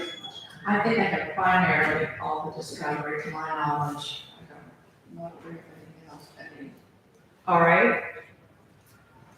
How do you want to proceed? I know the state is willing to negotiate, if they want to be in discussions, and if we could set this out just a few weeks to see if there could be some negotiations. All right. State, anything on that? That's accurate. Looking at the file, it looks like everything was provided already, Your Honor. Okay. All right, well, let's, February 23rd, I chance? well, Ms. Howard has to give you a date. Let's see, what do you have, Ms. Howard? March 8th. March 8th? I'm sorry, I'm going to be in the middle of a trial that week. Okay. We'll pick something else. What date did you suggest, Ms. Ganote? February 23rd, March 16th.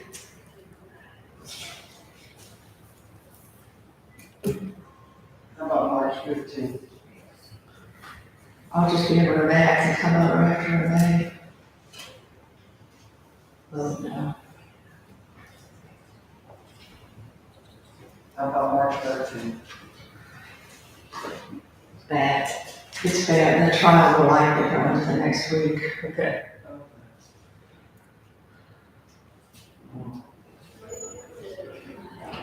How about March 1st? That's fine. March 1st? All right, we'll do March 1st. 9 a.m. Is it, time wait till the trial? It is. All right. Thank you, everyone. All right, thank you. Just have those in mind. Mr. Rogers.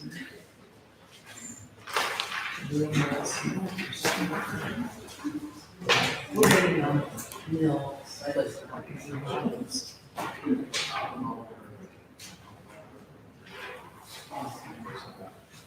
We'll be right with you.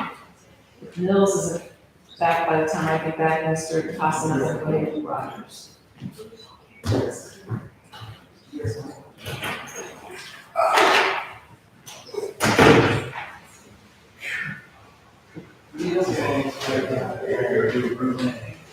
Mr. Banner, Yes, ma'am. Mills is on his way down. Okay. I brought some work to do, and I'll watch it first. I'm gonna. And we're already. Okay. Yes, it was. Yes, it was. Sorry, come on. Thanks, the issue was like.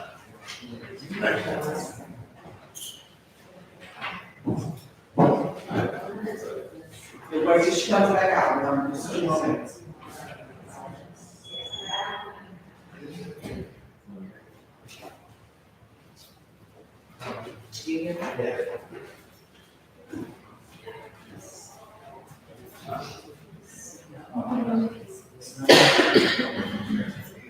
That wasn't either.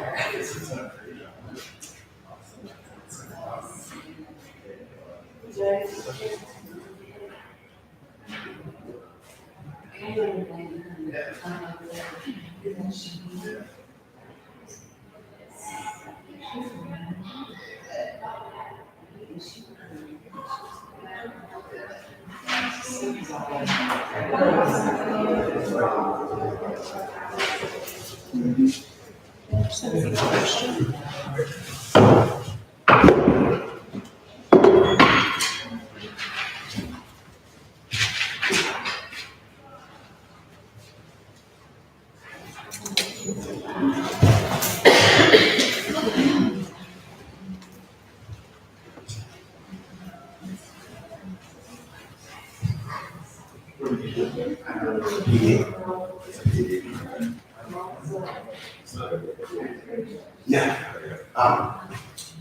Did you want to say something to the judge? Yeah, what she said. Okay. No, No, be on the record. Usually I ask the client to tell me what they want to say, but sometimes clients say the wrong thing when you're trying to say it right.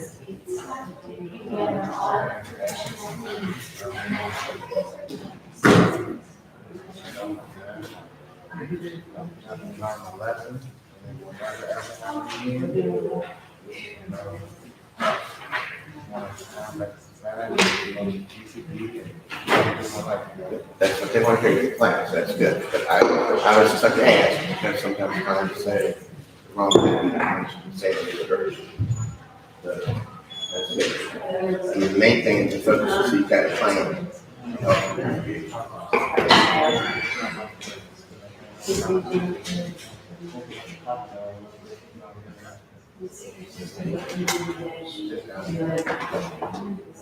I got you, I got you.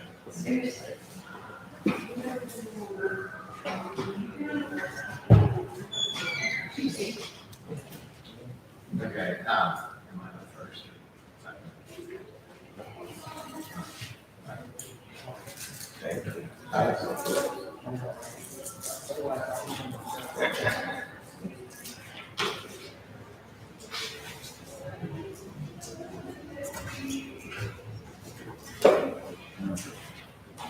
Real nice.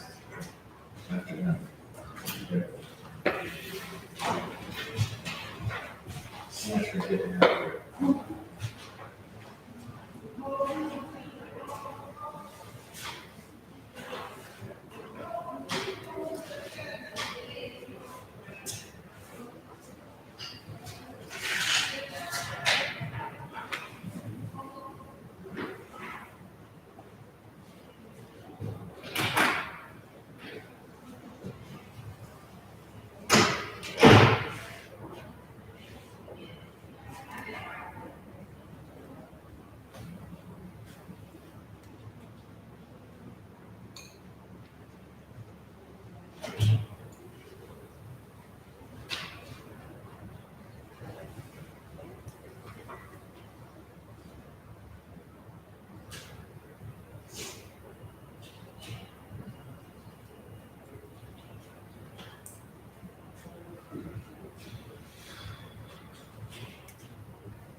Okay.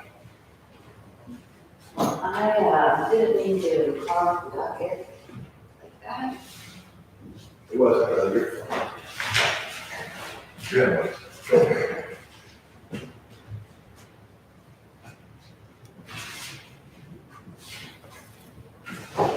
I brought up.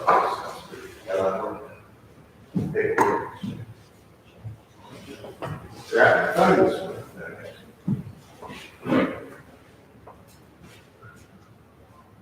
Nice shoes there, Miss Oswald, I like the little things on the. Yeah. That's not Oh my God, I was like, sir, He's lucky, he did. I've already regretted what I've been doing. Hope that doesn't happen all the time, does it? Well, there you go. Maybe I can get anything else for you.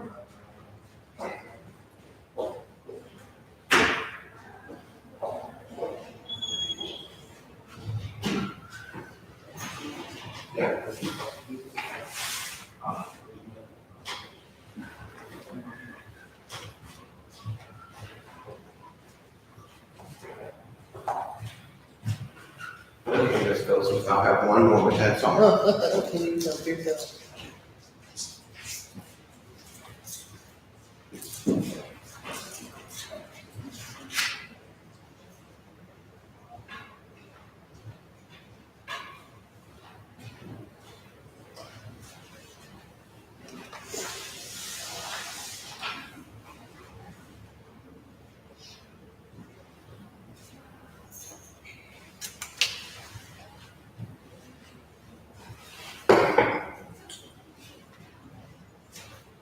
You got nice socks too, man. I wear 7 socks all the time, that's nice.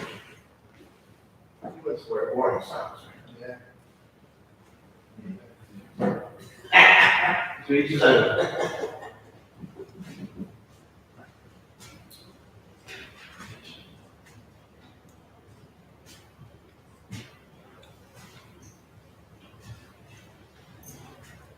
Are you the reentry person? I am not. Oh, thanks for joining us.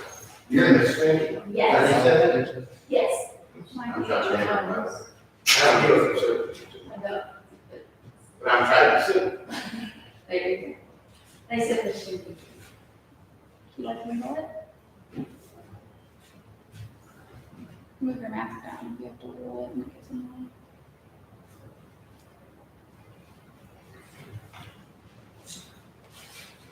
Mr. Brooks, do you have a plan to address Sunset Beach this week? Okay. Well, you're going for there for both the mental health and the substances, right? Yeah, I got class and I'm supposed to be going to, Panama, I had to turn myself in, they said just come, I didn't get back out, they said they shouldn't be live. Okay. And I didn't get my side, Oh, that's okay. That's okay. Oh.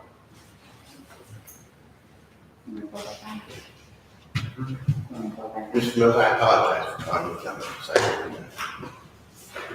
Sorry. Yeah, I see that.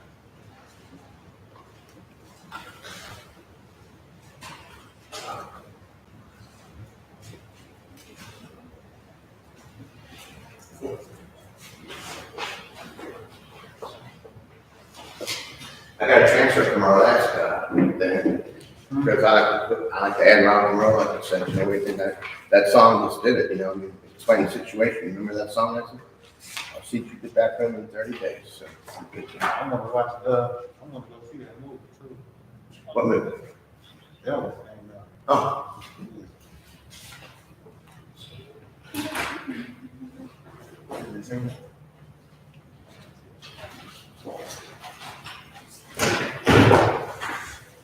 All right, this is a matter of State of Ohio versus Jamil Mills. Case number B 2202583. Mr. Mills is present in the courtroom with his attorney, Mr. John Dameron, and Mr. Nick Rankin from the state of Ohio. So this is on for probation violation. Mr. Dameron, have you received a copy of the violation? I have. All right. And did your client want a proper cause hearing? No, Your Honor, I think the last time we were here, I believe that we waived some cause and said in the violation, and we sent it over because he had some pending charges. That's right. That's absolutely right. I see it now. All right. And what happened with those charges? I can tell you, I have verification, but he had I can't even say it, obstructing official business. He had obstructing official business and domestic violence and 4, which were both dismissed. He also had an additional domestic violence and 4, for which he pled guilty to and was found guilty. He was sentenced to 25 days in jail and given credit for 20 and Saturday would have been his out date. And I noted on the judge's sheet said that the prosecuting witness does not want a stay away order. In fact, Mr. Mills indicated to me that she had come to court and visited him. So out of the 3 charges, she was convicted of 1 domestic violence and a misdemeanor in the 4th degree. All right. All right, so what do you want to say on behalf of Mr. Mills at this time? Mr. Mills suffers from both a substance abuse issue and a mental illness issue. He received Social Security disability for being having diagnosed with bipolar and schizophrenia. He was receiving treatment, including a case management and prescription medication through GCB for both the substance abuse and the mental illness. So he does get Social Security, but he also does some work. He was working at Spot on Glass, a manufacturing place, and he typically, and he also just goes to Labor Works and Eastern Personnel and gets jobs there. The probation violation was a traffic offense, and then the new charges of which he was found guilty of a misdemeanor in the 4th degree, failure to report on 12/28, and failure to pay probation fees. He is indigent, and I want to let you know that. He's been locked up since January 20th. The most important thing that I want to let you know is that he has a plan once he is released. The recommendation of the probation officer was if he was convicted of a new charge, to impose a sentence. If he was not convicted, to I think referral for substance abuse and mental health treatment. What I want to say to you is he's already got that all in place. He's going to move in with his family in Lincoln Heights. He is going back to GCB, where he'll further his treatment with prescription medication, with his case manager. And again, they are addressing both the substance abuse and the mental illness.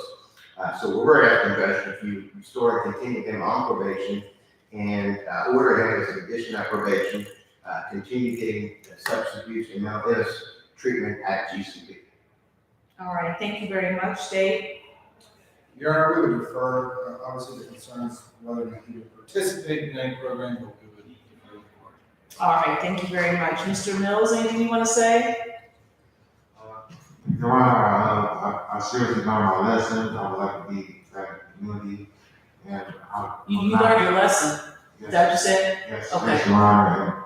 I will not return here anytime soon. I'm going to take my medicine. I'm going to my classes 5 times a week. And I'm sincerely sorry and I apologize. All right, thank you very much. Well, you said you wouldn't be back anytime soon. How about you just not be back at all? Amen. All right, Mr. Mills, I'm gonna restore your community control, but I'm gonna add 1 year to your term. So I had given you a real short term, 6 months, so I'm gonna add now a year to your term. You will receive mental health and substance abuse treatment as recommended by probation. If they say, hey, go back to GCB, fine, that's fine with me. If they say you need an assessment through the court clinic, you are to do that. Do you understand? Yes, Your Honor. All right, you will pay costs, there will be no fine. If you violate, again, Mr. Mills, I'm gonna send you to prison for 12 months. Do you understand? Yes, Your Honor. All right. Any questions? No, Your Honor. Okay, anything else, counsel? No, Your Honor. State? No, Your Honor. All right, Mr. Mills, I'm gonna have you released today. You are to report to probation immediately upon release so you can get back into your regimen with the your probation officer. You have a right to appeal your conviction and sentence. Should you choose to do so, you must do so within 30 days. If you cannot afford to process the appeal, an attorney will be appointed to help you at no cost to you. Do you understand? Yes, Your Honor. I wish you well. Thank you. All right, Mr. Costa, we're ready. Go to the probation. She had it in here, file a recommendation, probation, probably not true. And that's very good. Okay,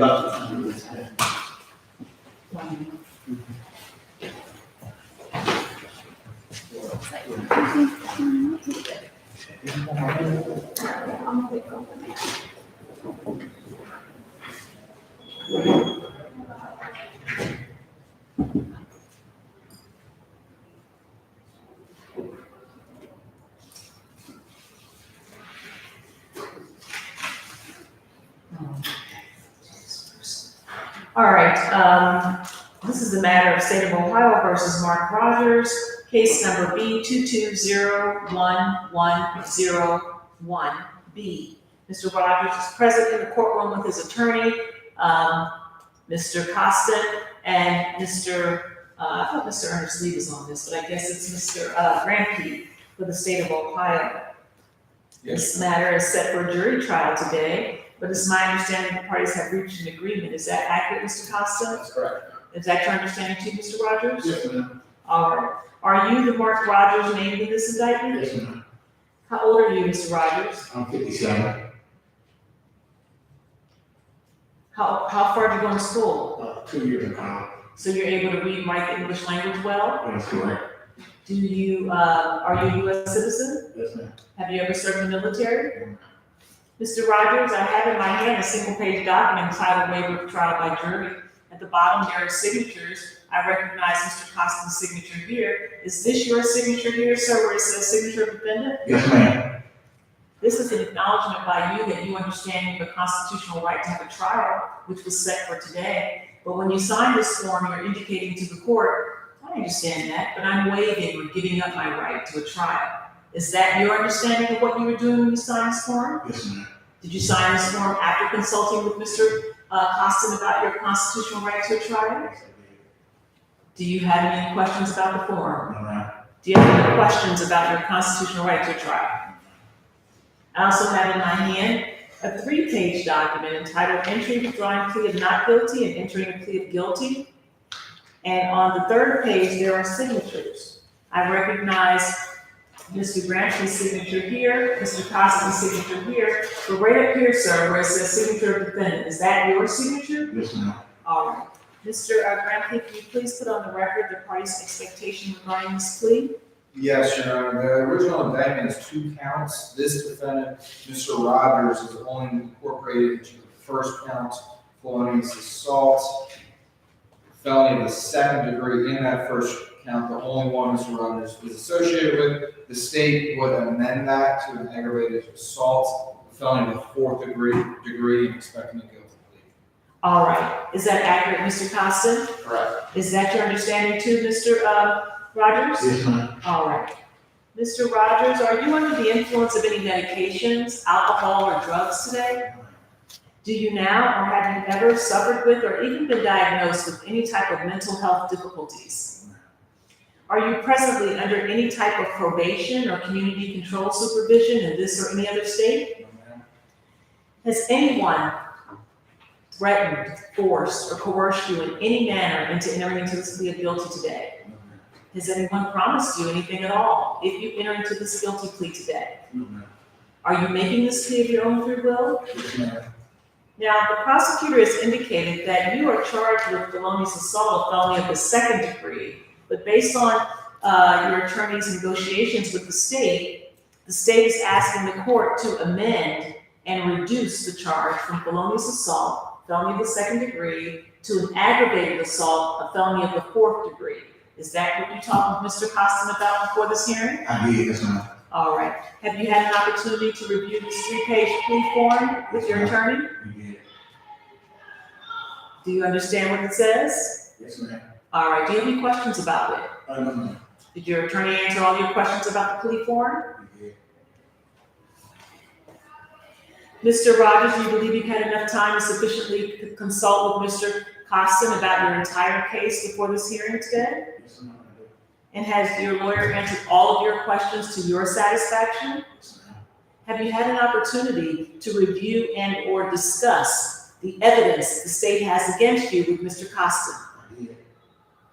Mr. Prosecutor, can you please put on the record whether or not the state has provided all discovery evidence, including any Brady material evidence, if any, to your knowledge? To my knowledge, the state has, Your Honor. All right. And Mr. Costin, you acknowledge receipt of same? I do.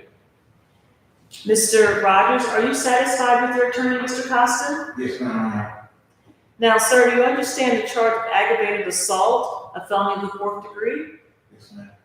Do you understand that if you plead guilty to this offense, you are making a complete admission that you committed the allegations contained in that reduced and amended charge of aggravated assault? Yes, ma'am. Do you understand that if you plead guilty, the court may enter a judgment of guilt against you and proceed to sentence you immediately? Yes, ma'am. Now, this being a felony of the 4th degree, do you understand that you are facing between 6 and 18 months in prison and up to a maximum fine of $5,000? Yes, ma'am. Do you understand that if I sentence you to prison upon your release from prison, you could be on post-release control for up to 2 years? And if you violate the conditions of post-release control, you could be returned to the institution for a total of up to 1/2 of your original sentence. Do you understand? I do. Are you on post-release control? No, ma'am. Do you understand that if you are convicted of a new felony offense while on post-release control, in addition to being punished for the new felony offense, the sentencing court could add an additional consecutive 1-year prison term, or whatever time remains in your post-release control time, or whichever is greater. Do you understand? Yeah. Do you have any questions? I don't know, ma'am. Because this is a felony of the 4th degree, community control is a possibility. Do you understand that I could place you on community control instead of sending you to prison for up to 5 years? Yes, ma'am. Do you understand that if you are placed on a community control sentence, you will have to abide by all probationary conditions as established by this court? And if I place you on community control or probation, and you violate the conditions of probation or community control, then you'd be brought back before me for a more restrictive sanction, which could include, among a whole host of penalties, the most severe penalty being imprisonment up to the 18 months that I previously discussed with you. Do you understand? Yes, ma'am. Also, if I impose court costs and you fail to pay those court costs, I could order you to do community service instead of paying court costs. Do you understand? Yes, ma'am. Do you have any questions at this time? No, ma'am. Mr. Rogers, when you plead guilty, you give up some very important constitutional rights that I need to make sure that you understand. Do you understand that you have a constitutional right to have a trial, which was set for today, either to the court or to a jury of 12 persons? Do you understand that you have a constitutional right to confront witnesses here in open court and have them cross-examined by your lawyer? Yes, ma'am. Do you understand that you have a constitutional right to have witnesses subpoenaed to come to court and testify for you? Yes, ma'am. Do you understand that at trial, it's the obligation of the state of Ohio to prove your guilt beyond a reasonable doubt? Yes, ma'am. And finally, do you understand that at trial, you cannot be forced to testify against yourself? Yes, yes, ma'am. Do you understand each of these rights as I've explained them? I do. Yes, ma'am. Do you have any questions whatsoever about your constitutional rights? No, ma'am. Do you have any questions about anything we discussed today? Not so far, ma'am. All right. Do you understand that if you plead guilty, you are waiving or giving up all of these important constitutional rights? Yes, I do. Knowing everything the court has discussed with you today, Mr. Rogers, do you still wish to enter a guilty plea to the amended charge of aggravated assault, a felony of the 4th degree? Yes, ma'am. All right, counsel, is there anything further before I accept the plea? No, thank you. May I hear a statement of facts? Yes, Your Honor. The defendant, Mark Rogers, on or about June 11th, 2021, in Hamilton County, State of Ohio, did knowingly cause serious physical harm to a Denzel Mosley. Your Honor, this has been amended to the aggravated assault felony of the 4th degree. Unfortunately, this is a fight about a lottery ticket, it seems. I'm not sure if the court's familiar with the co-defendant's statement of fact, but a knife was involved. The victim was harmed. I believe it was a box cutter, so it wasn't as deep as you would get in some other situation in the kitchen knife, perhaps, but there were injuries to the victim. I see. All right. And has the victim been apprised of this plea? Yes. Okay. All right. Mr. Rogers, did you hear what the prosecutor said you did? Yes, ma'am. Is it true? Yes, ma'am. What is your plea to count 1, amended to and reduced to aggravated assault, a felony of the 4th degree? Guilty. Let the record reflect that Mr. Mark Rogers was present in court with his attorney, Mr. James Costin, and that Mr. Rogers was informed of all of his constitutional rights and has made a knowing, intelligent, and voluntary waiver of those rights. The court finds that Mr. Rogers understands the nature of the charge, the effect of the plea, as well as the maximum penalties which can be imposed. Finding it to be voluntary, the court accepts the guilty plea and finds Mark Rogers guilty as to count 1, reduced and amended to aggravated assault, a felony of the 4th degree in violation of revised code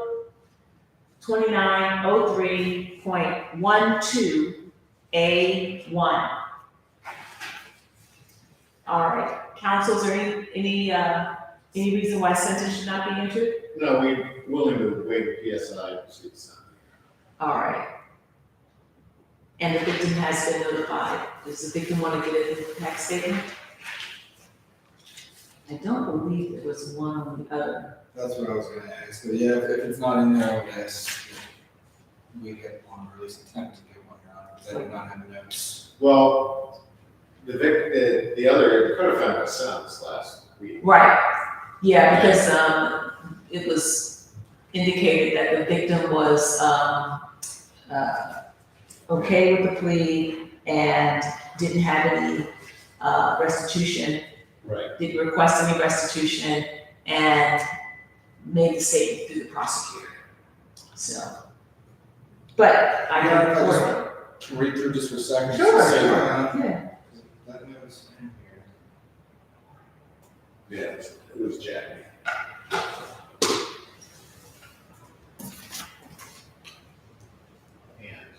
And texted Jackie.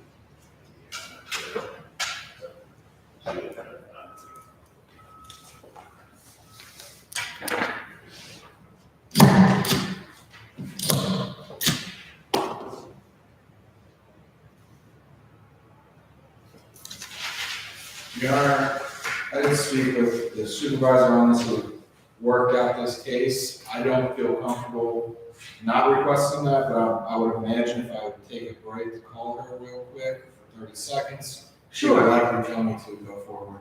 Okay, well, Without that, yeah, I understand. So would you like to take that? yeah, Okay, sure, let's pause for a moment. thank you. All right.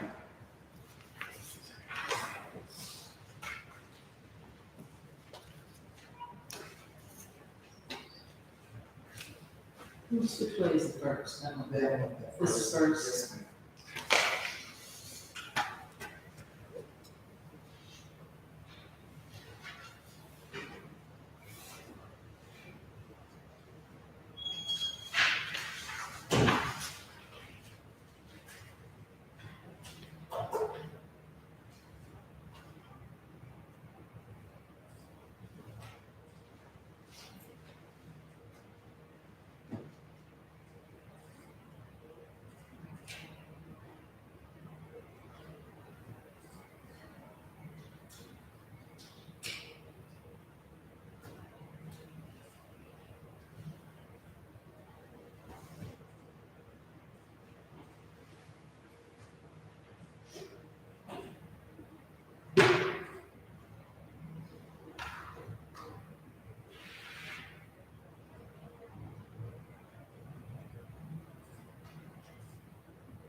You're right, whatever. Okay, I'm ready.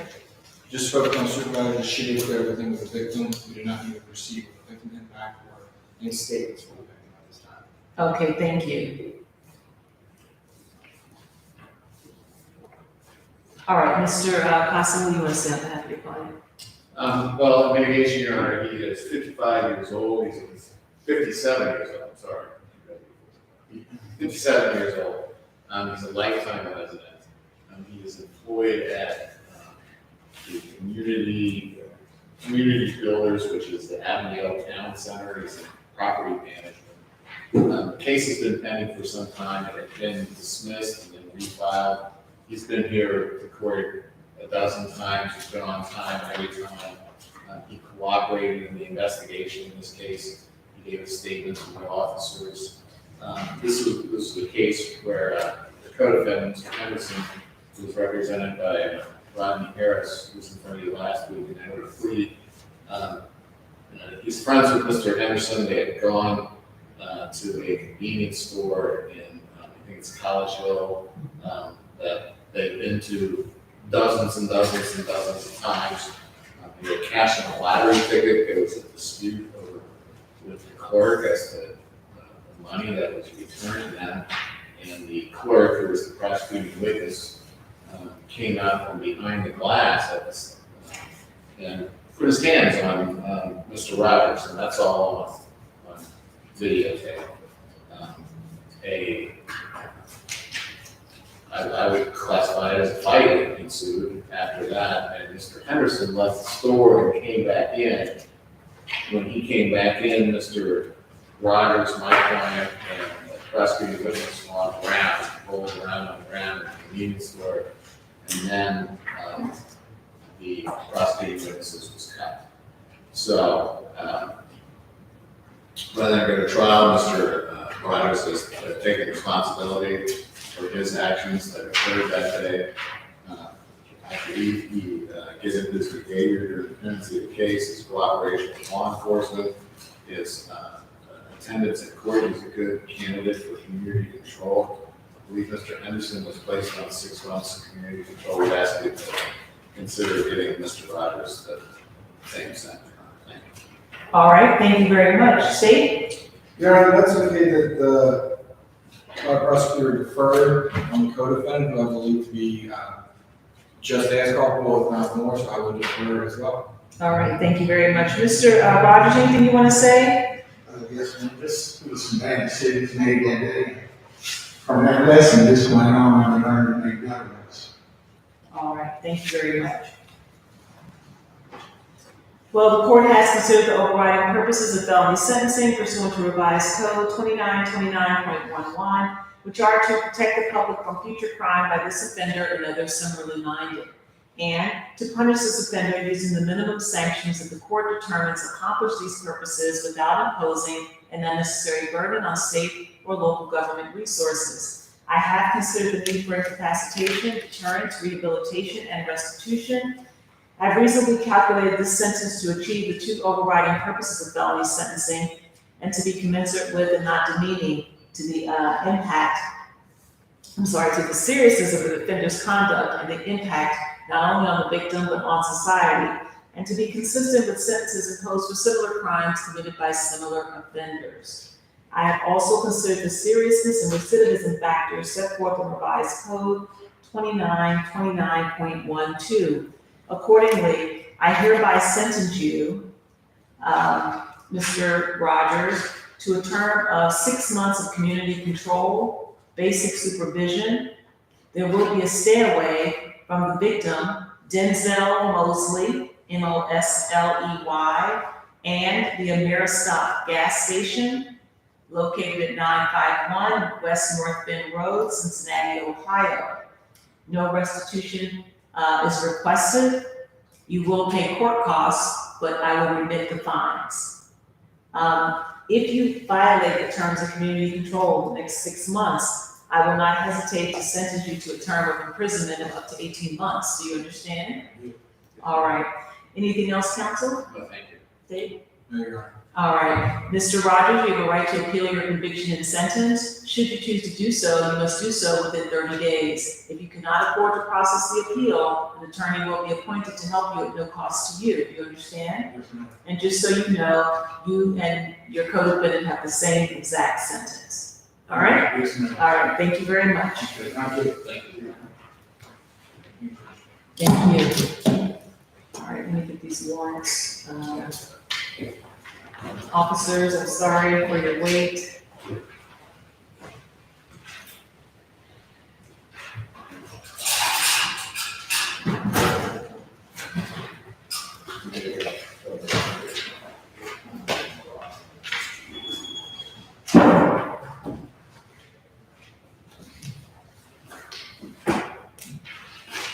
Sorry, I was talking so fast. No, I get it. I know you're getting it, yeah. I know you probably already had it. I can have the word one button and it just comes in. Oh, that's excellent. Good. I was hoping you had that.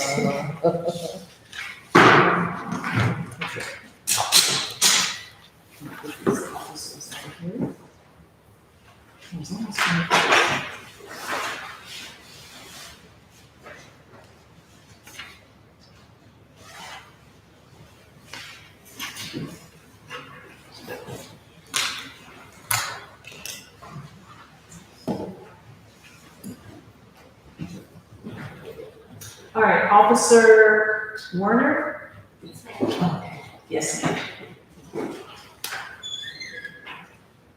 I'm just going to come over here, because this is in the way. You swear you can make it to the best of your knowledge and ability? I'm sorry, I didn't want to wait. That's okay. Super.